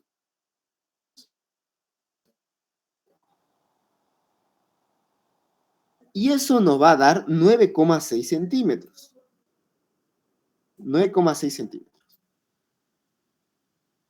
Ahora, ese espacio debería ser la separación real. Y ese S real lo va a una que me exige la norma. Entonces, comparando la separación real con la separación mínima, vemos que la separación real es mayor que la separación mínima. Entonces, estamos cumpliendo y estamos asegurando que no vamos a tener ese problema de las cangrejeras. O sea, vamos a estar seguros que cuando vaciemos el hormigón va a cubrir y rellenar todos los espacios, ¿no? Todo el espacio necesario de esta sección, de esta vía. Perfecto, entonces hasta acá tenemos lo que es el diseño a flexión simple, o sea, hemos diseñado nuestras armaduras. Es verdad que aquí existen otras dos barras, ¿no? Las armaduras de percha que le dicen, o las armaduras de montaje. Sin embargo, aquí no estamos calculando lo que es el diseño completo de la sección. Si el ingeniero nos hubiera pedido, digamos, hacer el diseño completo, ¿no? Si nos hubiera pedido hacer un diseño completo, bueno, o sea, realmente lo que uno hace, lo que el calculista hace, no es hacer solamente este diseño, ¿no? También tiene que diseñar cuántas son las armaduras de montaje y también las famosas armaduras de piel, ¿no? También se tiene que calcular eso. Pero como aquí solamente estamos haciendo control de fisuración, No nos interesa las armaduras de montaje ni las armaduras de piel, solamente nos interesa las armaduras longitudinales, ¿no? Las que están haciendo, los que están resistiendo este esfuerzo de flexión simple, solamente esa nos interesa. Bien, ahora pasemos al cuarto paso, ahora sí, pasemos a hormigón 2, porque si pudieron apreciar hasta acá, todo lo que hemos hecho fue un repaso de materias anteriores, ¿no? Mayoración de carga, hormigón 1. Reacciones, isostática 1. Esfuerzos internos, isostática 2, ¿no? Cálculo de armadura, hormigón 1, ¿no? Distribución y separación, hormigón 1. O sea, todo eso acá son materias anteriores. Ahora recién vamos a entrar a hormigón 2. Y de hecho aquí puedo complementar lo que les comenté en la anterior clase.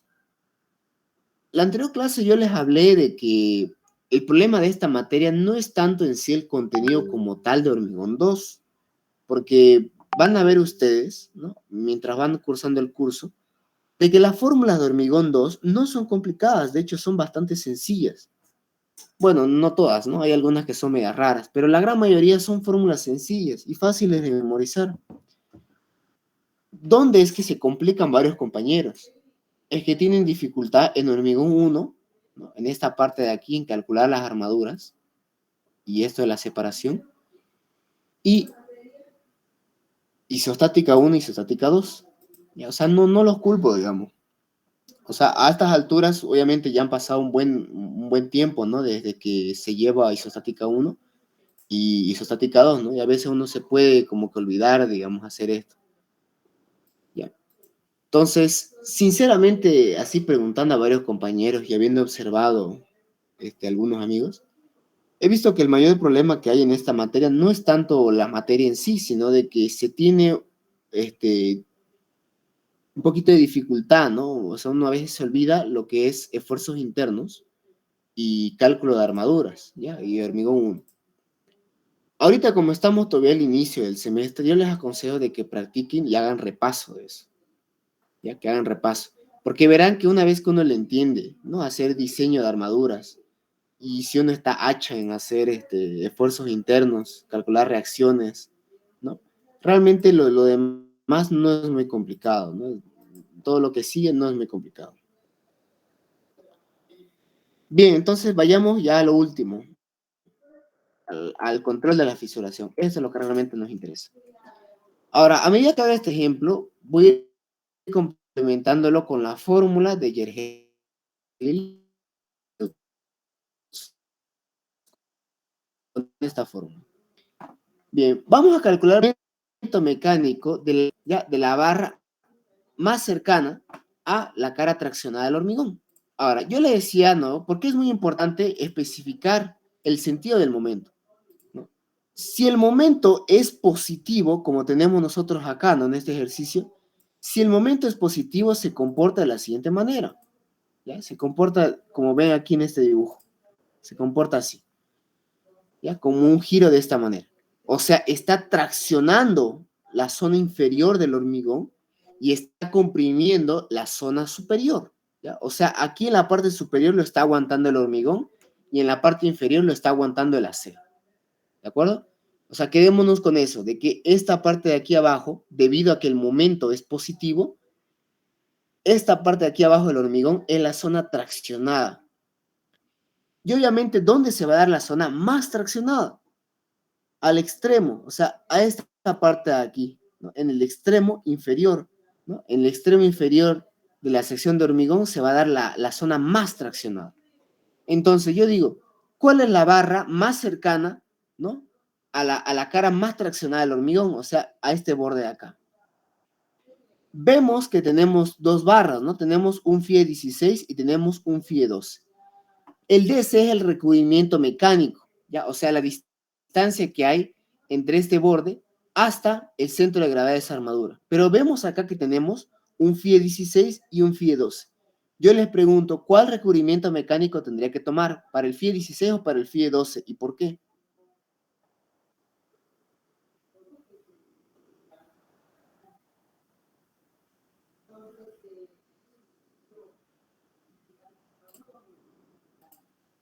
¿Mm? ¿Cuál tomaría? ¿Para el FIE 16 o para el FIE 12? El recubrimiento mecánico. ¿Y por qué? Habría que calcular su centro de gravedad de ambas barras de fierro, ¿no? Para FIT de No. 16. Para FIE ¿Por de qué? 16 porque está al borde. Porque No, porque fíjense, tiene mayor el FIE área. 12 está más cerquita todavía que la cara traccionada. No. A ver, les explico por qué. Ya. Verán, para hacer este control, se toma el DC más desfavorable. ¿Ya? O sea, miren esto.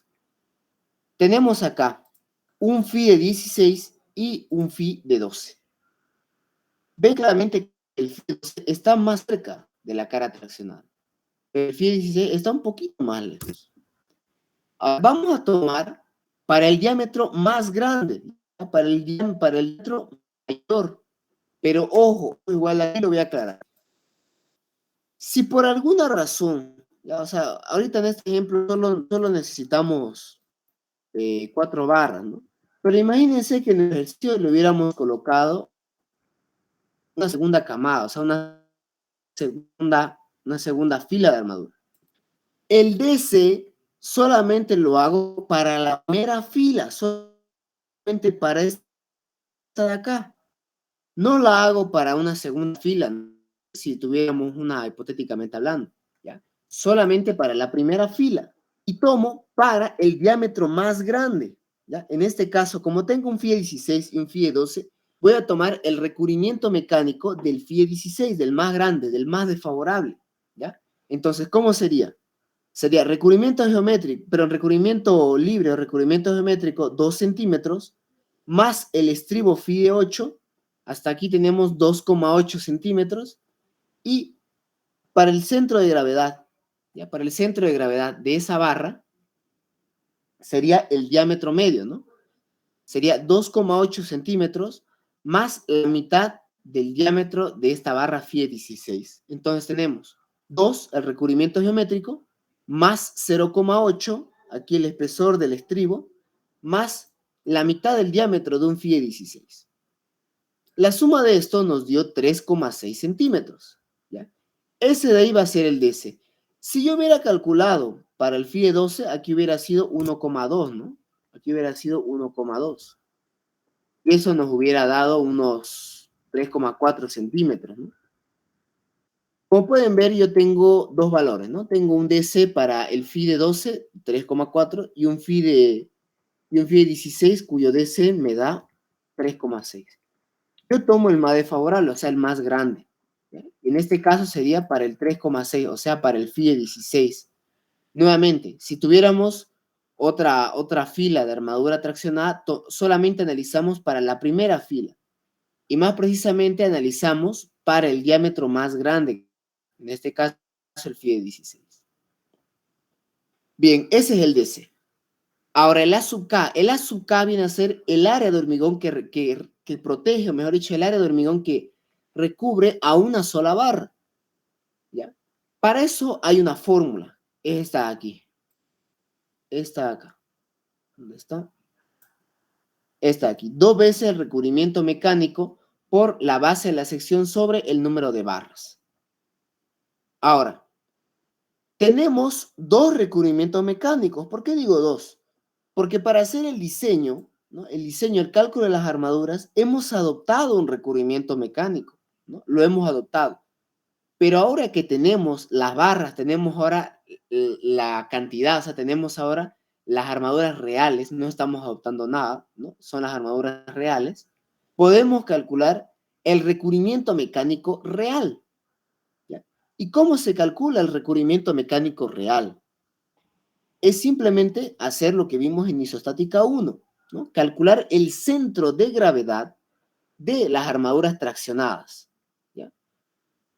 O sea, esta sería la fórmula. Bueno, en realidad la fórmula que vieron en ISO 1 era así, ¿no? Venía así, decía Y sub G, ¿no? O sea, distancia Y hacia el centro distancia vertical hacia el centro de gravedad ¿no?, de un área compuesta es igual a la sumatoria de todas las áreas que componen esa área total por sus respectivas distancias a sus baricentros sobre el área total, ¿no? Esa era la fórmula que ustedes vieron en isostática 1. Vamos a hacer una ligera adaptación, ¿ya? Va a ser el recubrimiento mecánico real, o sea, esta distancia de aquí, la distancia hacia el centro de gravedad de las armaduras traccionadas, desde el borde traccionado de hormigón, ¿ya? Sería la sumatoria del área, ¿no?, la sumatoria de las áreas de cada barra que tengamos, de cada barra, por su respectiva distancia, o sea, por su respectivo recubrimiento mecánico, básicamente. Entonces, ¿qué tenemos? Bueno, aquí tampoco me voy a explayar mucho, ¿ya? Porque esto realmente es isostática 1, ¿ya? Pero de todas formas lo voy a explicar. Tenemos acá 2 barras Fie 16, ¿no? Las 2 barras Fie 16 tienen el mismo recubrimiento mecánico. Por lo tanto, yo diré 2 veces el área de un Fie 16, que ya saben, el área de un Fie 16 es 2.01, 2 veces el área de un Fie 16 por su recubrimiento mecánico. O sea, 2 centímetros de recubrimiento libre, más el estribo Fie 8, más la mitad del diámetro de un Fie 16. 2,8 más 1,6 sobre 2. Más los Fie 12. Tenemos acá 2 Fie 12. ¿No? Entonces sería 2 veces el área de un Fie 12, que es 1,13. El área de un Fie 12, 1,13. Por su recubrimiento mecánico, ¿no?, de un Fie 12. Sería 2,8, 2 centímetros más 0,8 el estribo, más la mitad de un diámetro Fie 12. 1,2 sobre 2. Sobre la total, 2 Fie 16 y 2 Fie 12 vale 6,28. Entonces directamente lo voy a reemplazar acá el 6,28, que sería el área total. De aquí tenemos 3,53. Ese de ahí vendría a ser el recubrimiento mecánico real. Nuevamente, para hacer el diseño adoptamos un recubrimiento mecánico. Pero ahora que tenemos las armaduras reales, podemos calcular el recubrimiento, pero podemos calcular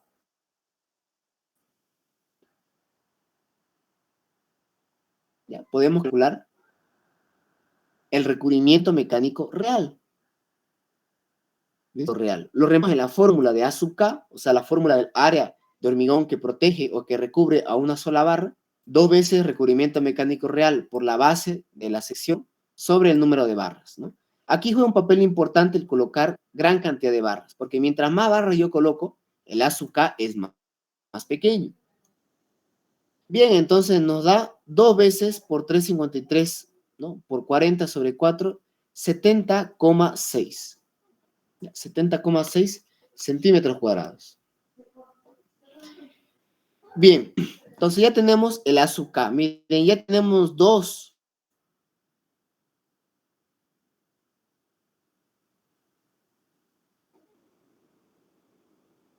de los 4 valores que necesitamos para θ y F sub S, ¿no? Tensión del acero en estado de servicio.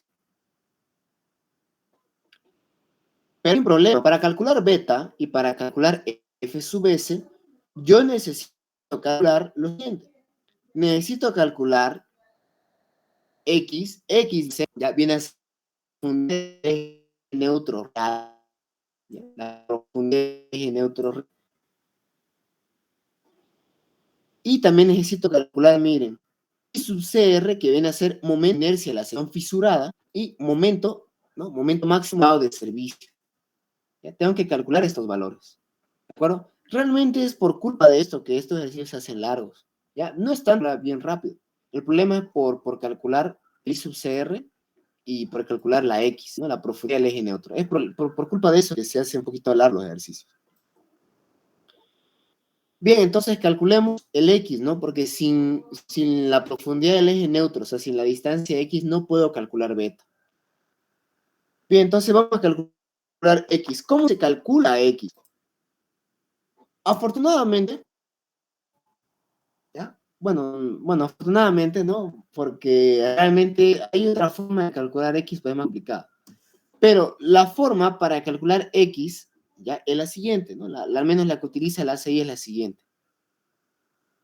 Dice, para calcular la profundidad del eje neutro, o sea, la distancia X, la profundidad del eje neutro en estado de servicio, ¿ya? Yo tengo que igualar los momentos estáticos de la zona comprimida y la zona traccionada. ¿Ya? La zona comprimida y la zona traccionada. Ahora, bueno, para hacer un poquito de recuerdo, ya solamente un poquito de recuerdo. Es muy probable que tal vez varios ya se hayan olvidado lo que era momento estático, ¿no? Momento estático se lo aprende en isostática 1. ¿Ya? Pero momento estático es lo siguiente, ya no es complicado entenderlo y mucho menos calcularlo, es bien fácil calcular el momento estático.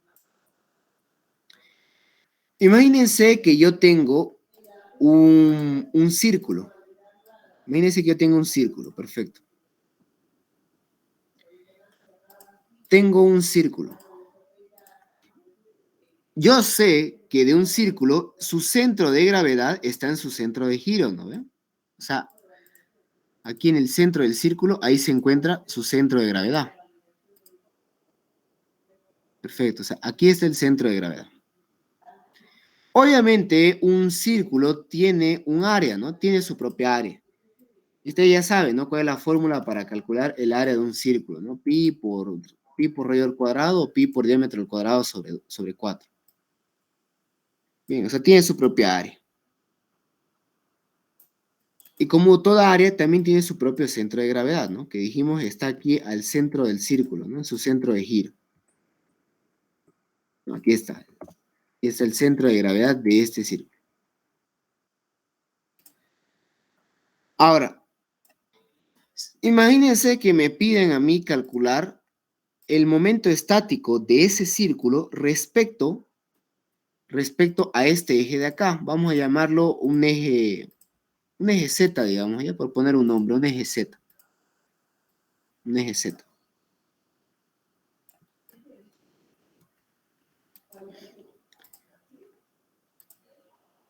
Un eje Z. Bien. Ahora, si yo mido cuánto es la distancia que hay entre el centro de gravedad, ¿ya? El centro de gravedad de esa hacia el eje, en este caso el eje Z, el eje de referencia, ¿ya? Y lo coloco de manera perpendicular a ese eje, ¿ya? Lo coloco de manera perpendicular a este eje, ¿de acuerdo? Yo tengo una distancia, la distancia que hay, la distancia perpendicular del eje de referencia al centro de gravedad de la figura. Bien, esta de acá. Bien, entonces, momento estático sería lo siguiente. Sería lo siguiente por definición. Momento estático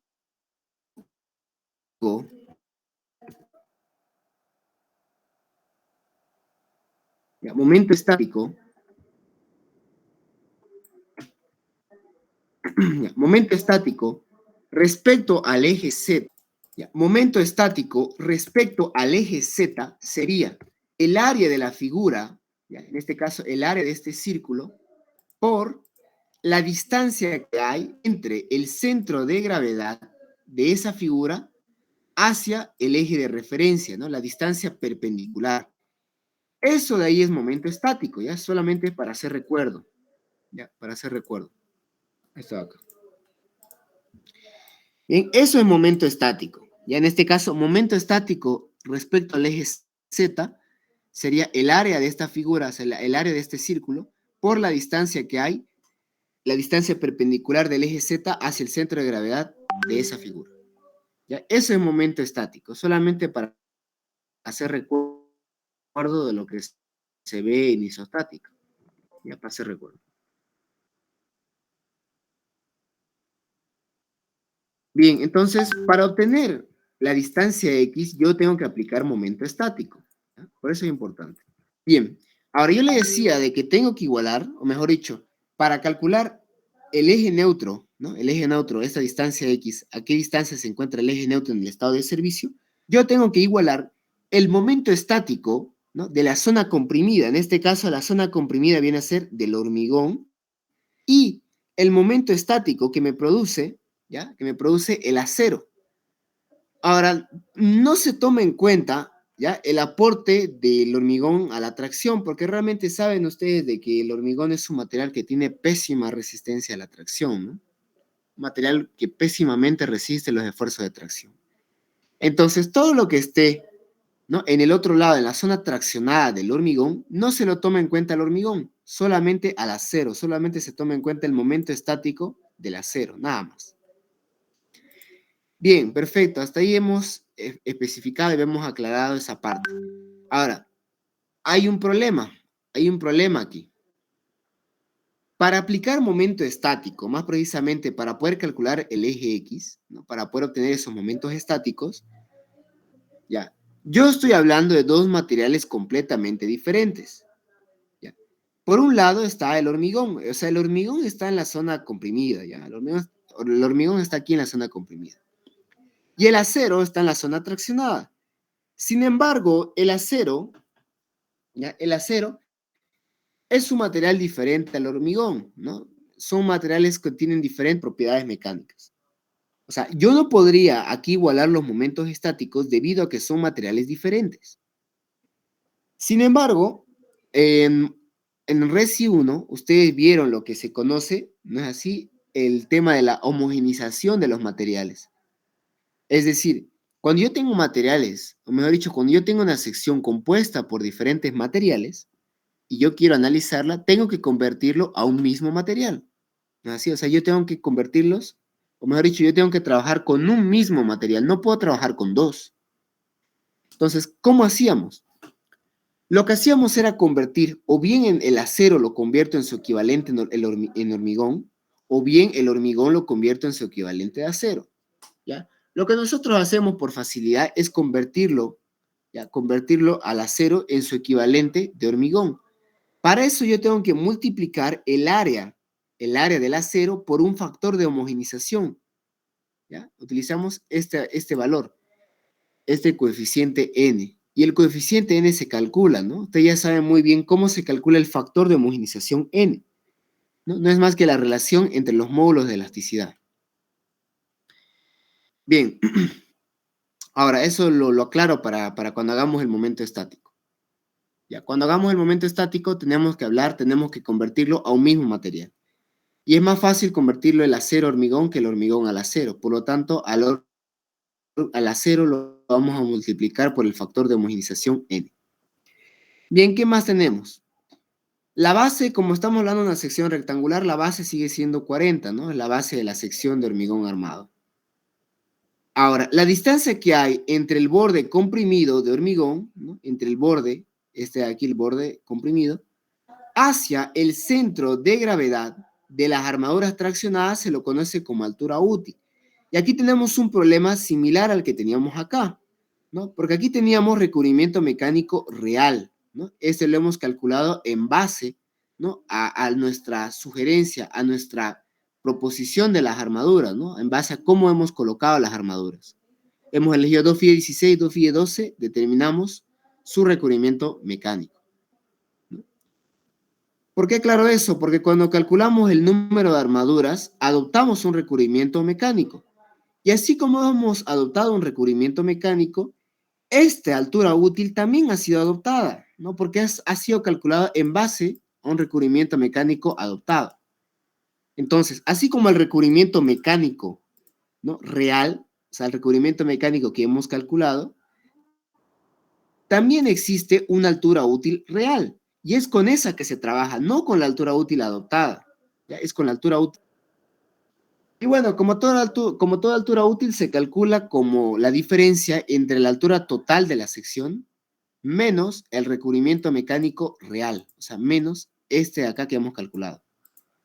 Y aquí nos da 60 menos 53, 56,47 centímetros.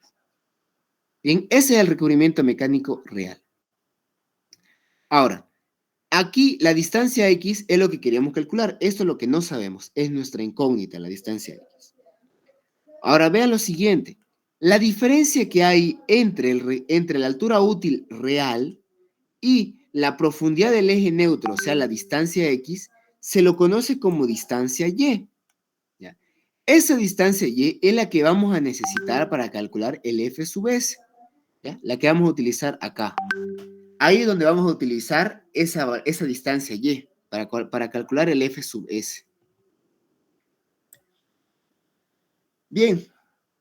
Entonces, esto acá ya lo tenemos de este paso, ¿no? O sea, cuando hemos elegido nuestras armaduras, ya teníamos el área de armadura, ¿no? El área de la armadura traccionada. La altura útil real ya lo hemos calculado, perfecto. Ahora, hay que calcular el factor de homogenización. O sea, hay que calcular cuánto es este factor para convertir de acero en su equivalente de hormigón. Y ¿cómo se hace eso? No es más que la relación entre el módulo de elasticidad del acero sobre el módulo de elasticidad del hormigón. ¿De acuerdo? El módulo de elasticidad del acero ya lo conocemos de Resi 1, ¿no? Siempre va a ser 2.100.000, o sea, 2,1 por 10 a la 6 kilogramos sobre centímetro cuadrado. Ahora, aquí también tenemos un problema. El módulo de elasticidad del hormigón no es dato. No, en ningún momento nos los han dado de dato. ¿No? Nunca nos lo han dado de dato. Sin embargo, la ACI tiene una fórmula para calcular el módulo de elasticidad del hormigón en base al FC', en base a esta tensión, a la resistencia característica del hormigón. Precisamente es módulo de elasticidad del hormigón es igual a 15.100 por la raíz cuadrada del FC'. Y el FC' sí lo tenemos de dato. Por lo tanto, ya todo esto es dato, ¿no? Entonces, reemplazando, tenemos que el factor de homogenización vale 8,8. O sea, el área de armadura de hormigón, pero el área de armadura de acero, yo lo tengo que multiplicar por 8,8 para convertirlo en hormigón. Y ahora sí, tenemos un hormigón que está comprimiendo y un hormigón que está aportando tracción. Ahora sí estamos hablando del mismo material. Y por lo tanto, recién podemos aplicarle momento estático. Bien, entonces ya les he explicado que era momento estático, así que tampoco aquí me voy a tardar mucho. Sería el área de este rectángulo, ¿no? El área de la zona comprimida de hormigón sería X por la base B, sería el área comprimida, por la distancia. Yo les había dicho que para el momento estático es la distancia del eje de referencia, la distancia perpendicular hacia el centro de gravedad de dicha área, ¿no? Que se está tomando momento estático. Y como un rectángulo sabemos que su centro de gravedad está a la mitad de la altura, más precisamente a una distancia de X medio, yo voy a multiplicar el área, ¿no? El área de la zona comprimida, B por X, por esta distancia hacia el eje neutro de servicio, ¿no? Sería X medio. Aquí está, perfecto. Ese sería el momento estático de la zona comprimida. Ahora, el momento estático de la zona traccionada, ¿ya? Viene a ser el que me lo produce el acero, este de aquí. Y sería N por S sub 1, o sea, sería el área de acero convertido a hormigón, sería el área, listo, esta sería el área, por una distancia, ¿no? La distancia hacia el centro de gravedad de dicha área. Entonces, ¿cuánto va a ser la distancia? No podemos calcularla directamente, ¿no? Sería la altura útil real menos la distancia X nos va a dar esta distancia de aquí. O sea, esta de acá sería la distancia, la cual yo voy a multiplicar por esta área y así voy a tener el momento estático de la zona traccionada. ¿Ya? Esta aquí vendría a ser la fórmula. Bien, entonces todo ya es dato, ¿no? B es dato, N es dato, lo hemos calculado, A sub S1 es dato, altura útil real es dato y X es incógnito. Reemplazo todos estos valores y miren, lo estoy colocando con color, ¿no? Para especificar. Este aquí sería el momento estático de la zona comprimida y este que está en azul es el momento estático de la zona traccionada. Bien, entonces, para no perder mucho el tiempo, ustedes tienen también una función, una herramienta en su calculadora, ¿no? Ustedes pueden colocar una ecuación siempre y cuando sea de una sola incógnita, ¿no? Porque en este caso es solo una incógnita, ¿no? Es solamente la distancia X. Y la calculadora se los calcula la distancia X, ¿no? Es una gran ventaja que tiene ya sea la carnicera o la más reciente, ¿no? La más moderna es el modelo 991, creo, ¿no? Es la más reciente. Una calculadora de color blanco con negro. Cualquiera de los dos, ¿no? Cualquiera de los dos, ustedes simplemente le introducen, ¿no? La ecuación y se los calcula directamente cuánto es esa distancia X. ¿Ya? Le doy ese consejo para que no pierdan tiempo en el examen, porque querer despejar esto es complicado. ¿Ya? Es complicado, tendría que utilizar la fórmula cuadrática para poder resolver eso. Bien, entonces, una vez que tenemos la distancia X, podemos calcular la distancia Y. Está acá, ¿no? Que es altura útil real menos la profundidad del eje neutro en estado de servicio. Simplemente es una resta. Altura útil real, dato. El X lo acabamos de calcular y nos sale 45,28. Ese de ahí sería la distancia Y, ¿no? La distancia Y que necesitamos para calcular el F sub S, este de acá. Bien, ahora, ya tenemos la distancia Y también tenemos, ¿no? Tenemos la distancia X, perfecto. Vamos a aprovechar que tenemos aquí este gráfico para explicar lo que es el I sub CR, ¿ya? Que vendría a ser el momento de inercia de la sección fisurada, ¿ya? El momento de inercia de la sección fisurada. Al menos los que están de oyente y están llevando con el ingeniero Tito, Hormigón 2, al I sub CR lo conocen como I sub 2, ¿ya? También lo conocen como I sub 2. Pero es lo mismo, y I sub CR es lo mismo que I sub 2.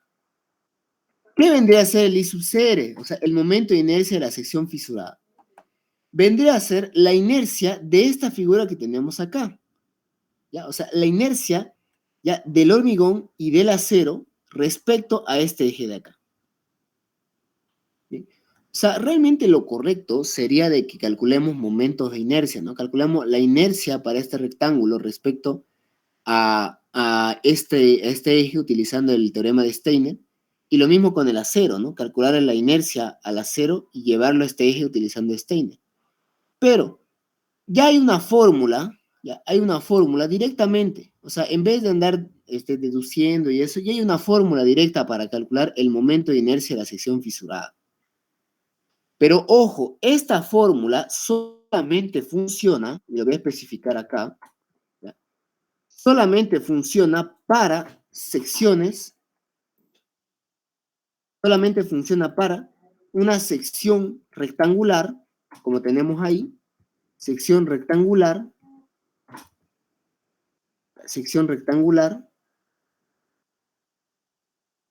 y cuando solamente hay armadura traccionada.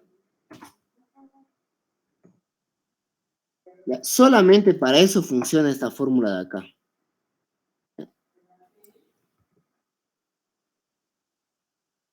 A ver.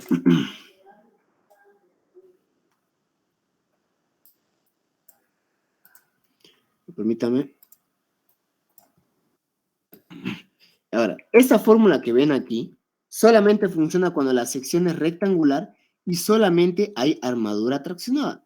Cuando tenemos armadura comprimida y la sección fuera una viga T, por ejemplo, ya no funciona esta fórmula, ¿ya? Que quede bien claro desde ahorita. Solamente funciona cuando la sección es rectangular y cuando tenemos solamente armadura traccionada, ¿ya? Yo les voy a pasar ya, hay las otras fórmulas para calcular el I sub CR cuando hay armadura comprimida y cuando es una viga T. Tienen su fórmula, ¿ya? Pero nuevamente, esta acá solo funciona cuando es sección rectangular y solamente hay armadura traccionada. ¿Ya? Aquí se lo voy a colocar como observación.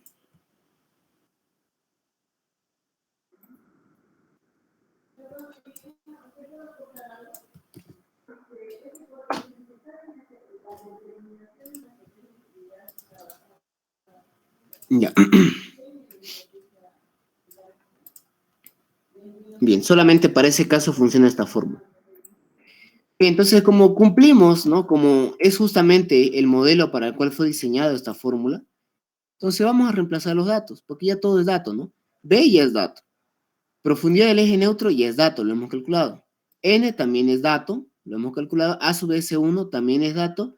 Y Y también lo hemos calculado. Perfecto, entonces simplemente vamos a reemplazar todos los datos y vamos a obtener el momento de inercia de esta figura, o sea, el momento de inercia de la sección fisurada. Bien, entonces ya tenemos I sub CR y ya tenemos Y. ¿No? Tenemos X, tenemos Y, tenemos I sub CR, perfecto. Entonces, con eso, ¿qué podemos calcular?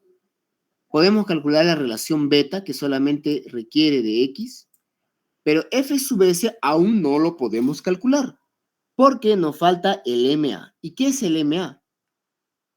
Bueno, los que lleven con el ingeniero Tito, al MA lo conocen como M sub K también. ¿Ya? O sea, MA y M sub K viene a ser el momento máximo en estado de servicio. Ahora, aquí aclaro algo. Cuando diseñamos, ¿no? Cuando calculamos el número de barras, o sea, cuando calculamos el área de armadura traccionada, lo hicimos en el estado límite último. O sea, hemos mayorado las cargas, ¿no? O sea, para calcular las armaduras, lo hicimos con cargas mayoradas. Para hacer el control de fisuración y el control de deformación, no se mayoran las cargas, se trabajan con las cargas reales. Es decir, y va a sonar bien molestoso decirlo, pero para calcular el M sub A hay que repetir el paso 2, o sea, hay que volver a hacer cálculo de reacciones y cálculo de esfuerzos internos, o sea, hay que volver a calcular los diagramas, pero ahora con las cargas sin mayorar, o sea, la carga muerta y la carga viva no la vamos a mayorar, va a ser con las cargas reales, con las cargas de servicio, con las que teníamos acá. Bien, para ganar tiempo, o sea, ya estamos sobre la hora. Aquí se lo voy a dejar ya el cálculo de las reacciones y el cálculo de los esfuerzos internos. ¿Ya? Si quieren ustedes, se lo voy a pasar esta diapositiva, ya se los voy a pasar para que ustedes igual lo puedan corroborar y lo puedan comprobar. Bien, entonces, miren, para calcular entonces el momento de servicio, o sea, el M sub A, yo tendré que volver a hacer, ¿no? Volver a hacer el diagrama de esfuerzos, pero, ¿no? Pero con las cargas sin mayorar, o sea, con las cargas reales. Bien, entonces, calculando las reacciones y los esfuerzos internos para las cargas sin mayorar, me sale que el momento máximo en el tramo, ojo con eso, ¿ya? El momento máximo en el tramo, nuevamente, estamos diseñando para el tramo, ¿no ve? Eso es lo que nos ha pedido. Por eso es que hemos elegido este momento acá para el tramo, para calcular la armadura. Y también por eso es que estamos eligiendo este momento acá. ¿Ya? Estamos eligiendo este momento acá porque estamos diseñando para el tramo AB. Bien, entonces el momento máximo que se da en el tramo AB es un momento positivo, ¿ya? Y vale 9,88 toneladas por metro. Vamos a convertir esos 9,88 toneladas por metro a kilogramos por centímetro. Nos va a dar 9,88 por metro, ¿no? Ya les había dicho. Si quiere convertir de toneladas por metro a kilogramos por centímetro, simplemente se multiplica por 10 a la 5.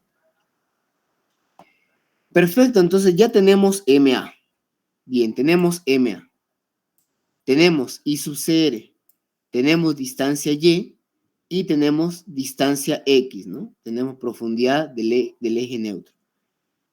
Ahora que tenemos de dato X, Y, I sub CR y M sub A, recién podemos calcular beta y FS, ¿no? La relación beta, que vendría a ser la relación que hay entre la altura total menos la profundidad del eje neutro sobre la altura útil real menos la profundidad del eje neutro. Yo reemplazo nomás los datos, ya todos estos datos, ¿no? Todo lo hemos calculado, el de la altura útil lo hemos calculado y el X también. Reemplazo y me da un factor beta de 1,08. Perfecto. Ahora, calculamos el F sub S. F sub S es igual factor de homogenización por momento máximo del estado de servicio para el tramo que estamos resolviendo. En este caso, ¿no? Para el tramo AB sería este 988. Ese 988 lo hemos convertido, ¿no? A 9,88 por 10 a la 5. Se lo hemos llevado a kilogramos por centímetro. ¿Por qué hicimos eso? Nuevamente, por el tema de las unidades, ¿no? Porque Y está en centímetro, ¿no? Y está en centímetro, la distancia Y está en centímetro, y el I sub CR está en centímetros cuadrados. Entonces, tiene que estar esto en centímetros, ¿no? Tiene que estar en centímetros. Tiene que estar en kilogramos por centímetro. Reemplazando todo, ¿no? Ya reemplazando N, M sub A, Y y I sub CR, nos da una tensión de 2.982,7 kilogramos sobre centímetro cuadrado. Justamente es por culpa de esto que les digo que el control de fisuración se hace largo. Ya es por calcular el F sub S. Y no es tanto por F sub S, es realmente por el M sub A, porque hacer nuevamente esto lleva su tiempo, ¿no? Por eso es que le digo que para reacciones y para esfuerzos internos tienen que estar realmente bien preparados, ¿no? Tienen que ser bien para esto. Bien, entonces ya tenemos todo, ya tenemos beta, tenemos F sub S y tenemos el A sub K, ¿no? El A sub K y el D sub C. Perfecto, ya todo es dato. Ahora que todo es dato, recién procedo a reemplazarlo en la fórmula de Gerheli-Lutz, en esta fórmula de acá. Reemplazo 1,1 por 10 a la menos 5, ¿ya? Por factor beta 1,08 por F sub S 2982,7 por DC, recubrimiento mecánico de la armadura más cercana a la cara traccionada, 3,6 centímetros, por A sub K, que hemos calculado que valía 70,6 centímetros. Todo eso nos da como dato un valor de 0,22 milímetros. Recordemos que la fórmula de Gerheli-Lutz nos da un valor en milímetros. ¿Sí? Entonces, 0,2 milímetros. ¿No? Con dos decimales, 0,20. Ahora, veamos qué decía Gerheli-Lutz. Para cumplir con el control de fisuración, el ancho calculado tiene que ser menor que un ancho límite, y ese ancho límite depende de la ubicación de tu elemento estructural. Como nuestro ejercicio se encuentra en Santa Cruz, ¿no? Decía ubicación ciudad de Santa Cruz. Entonces, el ancho límite, el ancho admisible va a ser de 0,3 milímetros. Entonces, tomando en cuenta eso, hacemos el control de fisuración, que simplemente sería hacer esa comparación si cumple o no. Entonces sería, nuestro ancho calculado nos dio 0,22 milímetros y el ancho límite, como estamos en la ciudad de Santa Cruz, ¿no? En un clima húmedo, es de 0,3 milímetros. Voy a indicar acá que eso es para un clima húmedo. Clima húmedo. Bien, entonces, claramente cumple, ¿no? Claramente cumple. Claramente el ancho calculado es menor que el ancho límite. Por lo tanto, como ha cumplido con el control de fisuración, ¿no? Podemos especificarlo, ¿no? Podríamos colocarlo como un comentario, ¿no? Aunque realmente el ejercicio acabaría aquí, ¿no? Con decir de que cumple, ¿no? Cumple con el ancho límite. Bien, entonces, hasta aquí vendría a ser el ejercicio número 1, que sería control de fisuración. Nuevamente, como estamos todavía avanzando, o sea, estamos todavía al inicio, yo este ejercicio lo he hecho lo más desarrollado posible. Obviamente, tal cual como lo ven acá, no lo tienen que hacer en su examen, ¿no? No van ustedes a copiar, digamos, la tabla, no van a hacer, digamos, un montonzango de ecuaciones, ¿no? Y tampoco van a hacer estos gráficos, digamos, ¿no? Para no perder el tiempo en su examen. Y obviamente, si en su examen ya pueden brincarle a la fórmula, ¿no? Para hacerlo más rápido. Yo como todavía estamos explicando, o sea, como todavía solamente estamos avanzando, yo lo he hecho lo más desarrollado posible este ejercicio, porque realmente se pudo haber hecho mucho más rápido, se pudo haber hecho más simplificado. Bien, entonces hasta acá quedaría el primer ejercicio. No sé si alguien tiene tal vez algún comentario o alguna observación. Como ven, como les digo, los ejercicios de hormigón 2 son larguitos. Son larguitos. Y eso que en Zapata es más largo todavía. Son larguitos. No tanto por por las fórmulas en sí de hormigón 2, sino por otras cuestiones, ¿no? Como calcular los esfuerzos internos, calcular las reacciones. Más por eso, porque realmente estas fórmulas no son complicadas, son bastante cortas. Bien. No sé si tiene alguien alguna observación, algún comentario. Yo esta diapositiva se los voy a mandar, ¿ya? Y esta diapositiva se los voy a pasar al grupo y también se los voy a mandar nuevamente los libros. O sea, miren, todo lo que yo lo hago en los ejercicios, ¿ya? Me estoy basando en lo que